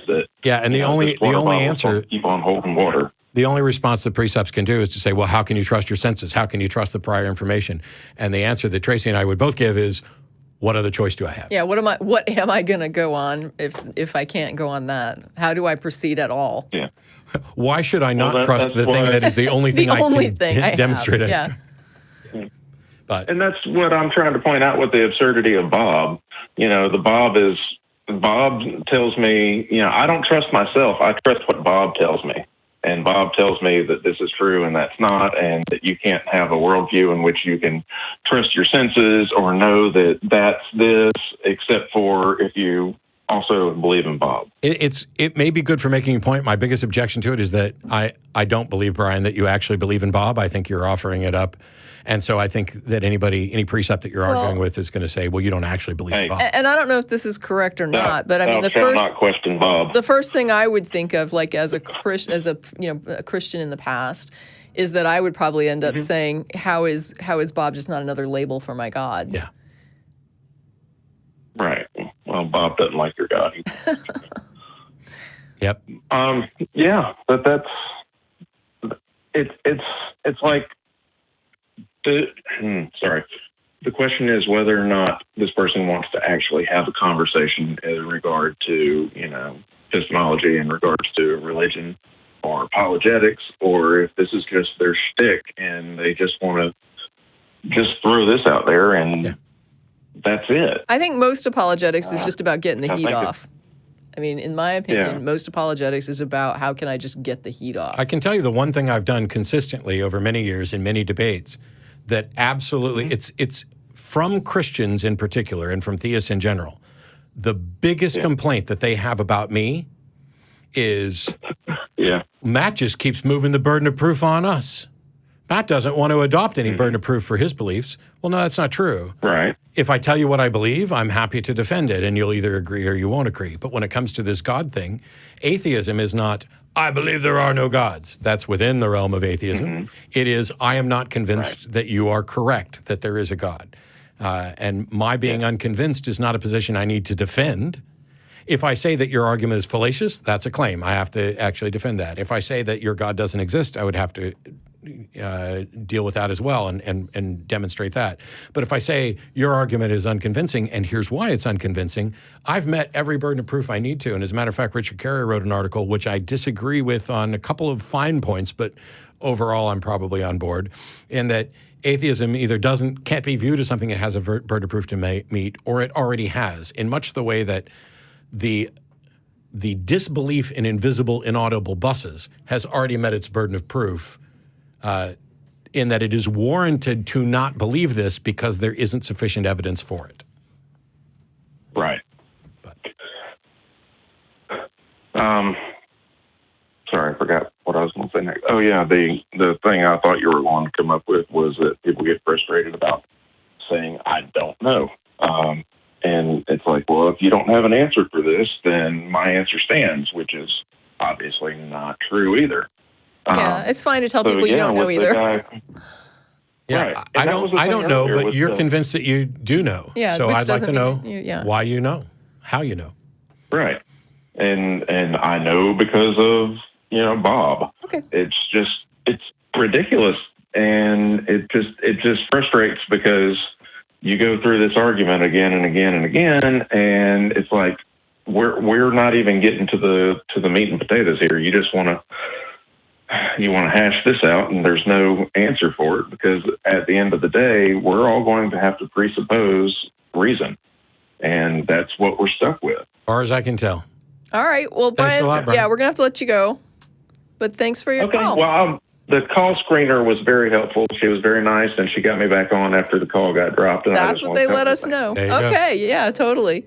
All right, so we're going to go ahead and let Brian go. Now, we do have one other call, and I did check with the control room on this, and they said that despite the fact that pizzas have shown up, so in the interest of full transparency, dinner is here.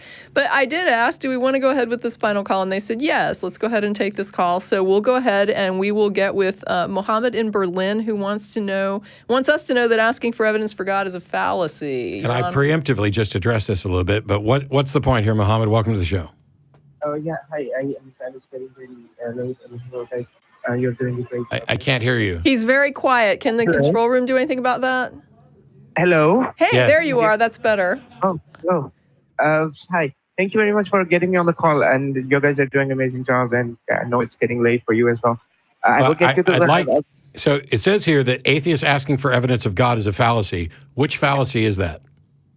So basically, I was thinking that atheism, as you define it, is a lack of belief, which basically means that you might have made some effort to, look for evidences of God.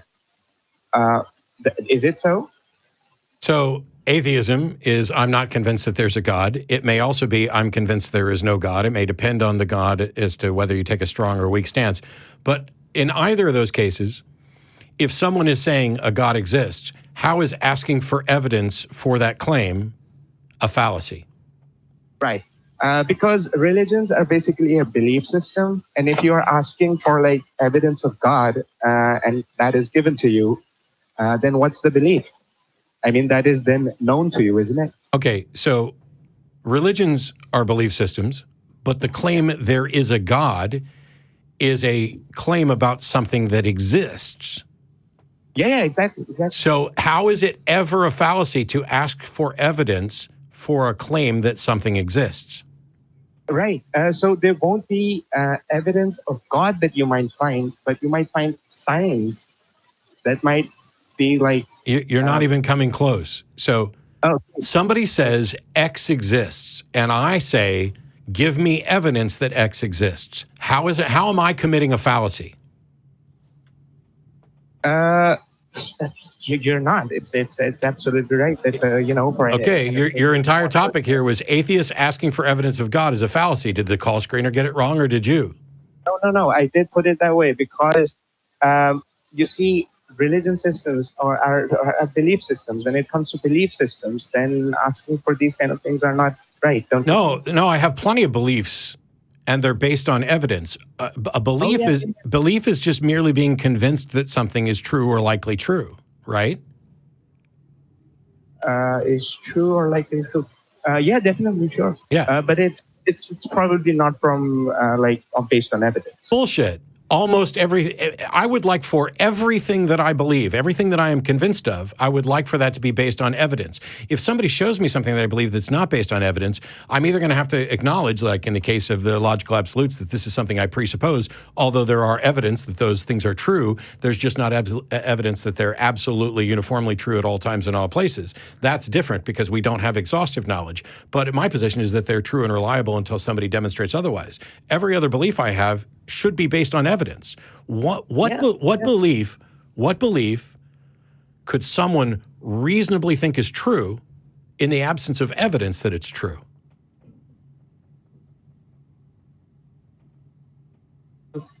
If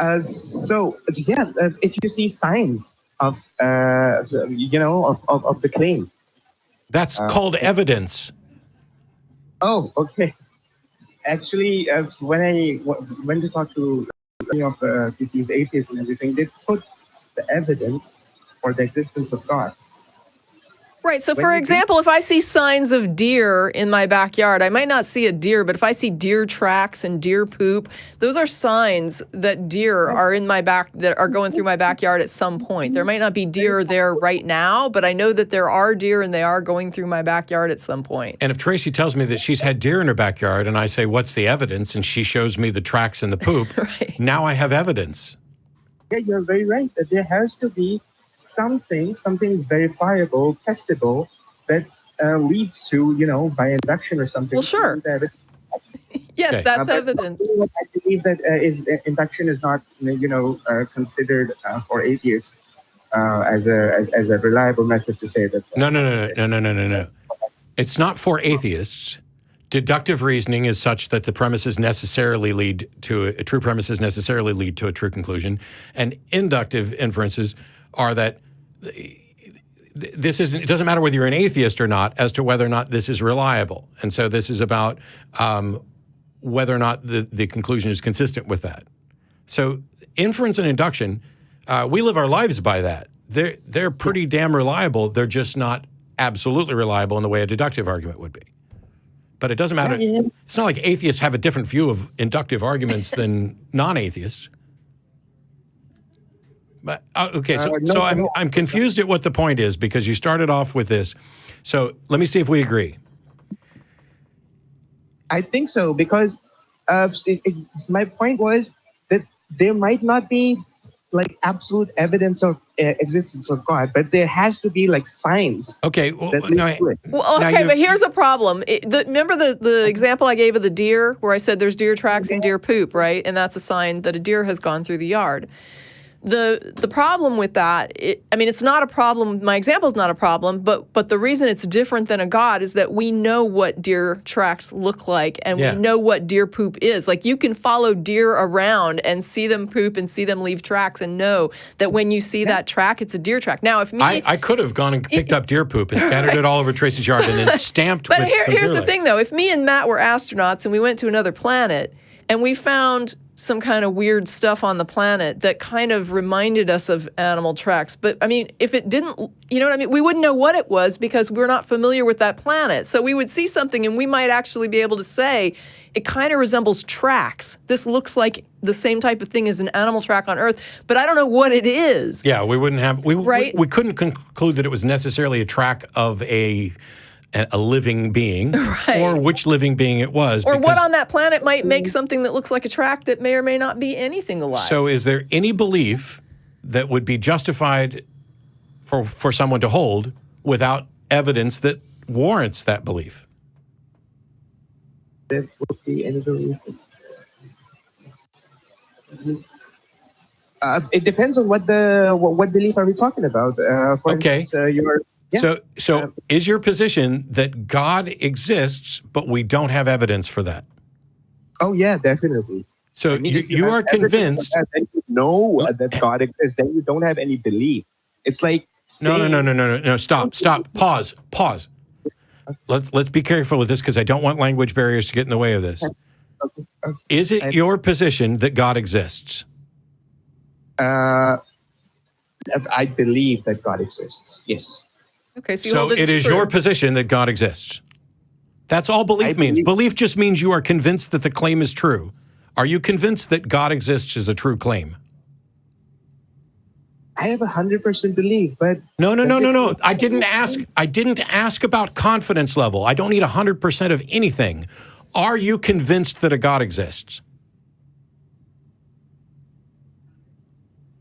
If convinced means absolute certainty. No. Nothing. I'm not asking about certainty. I don't think you can be absolutely certain about anything. Are you convinced that a God exists? If someone says it's true that a God exists, would you say that's a correct statement? Oh, yes. Okay. Now, do you think there is evidence that warrants reaching the conclusion? Oh, yes. What is it? Okay. So there are these, like, for instance, you won't get evidence for the existence of God, but you would get signs. Okay. I'm done. All right. Okay. We're going to let that go. I think pizza. I think there's a language barrier. I tried to clarify it because he went to, you won't get evidence for the existence of God, but you'll get signs.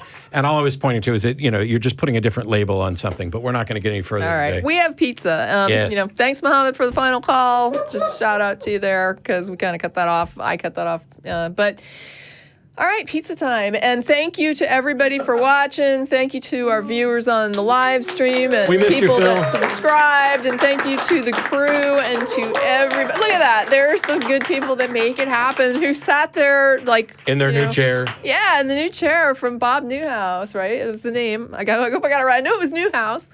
And so anyway, yeah, good times. See you next time. Thank you.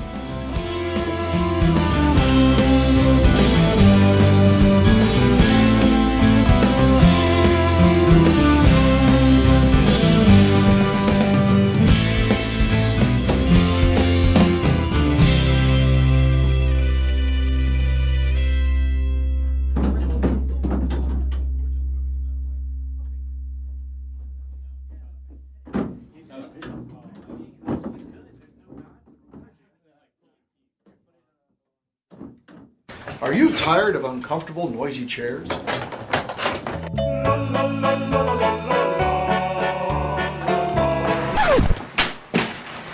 This ladies and gentlemen, is a fine box that's come a very long way to get here.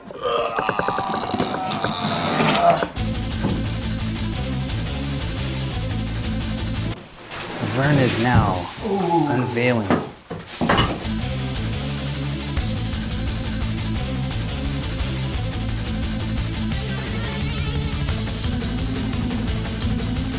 Trouble. All right, now we need the tools from the toolage box, because we need a hex wrench.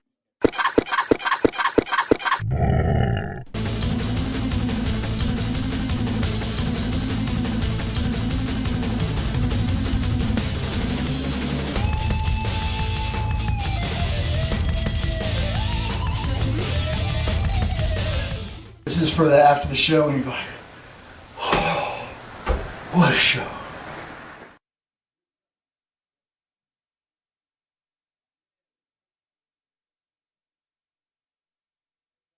Make this Valentine's Day one to remember. It's time to get sexy. Live in Austin, Texas, an intimate performance by recording artist Shelley Siegel follows a live taping of Secular Sexuality. Food is included and drinks will be available for purchase. Get your tickets now by going to eventbrite.com and search for Secular Sexuality. That's eventbrite.com, search Secular Sexuality.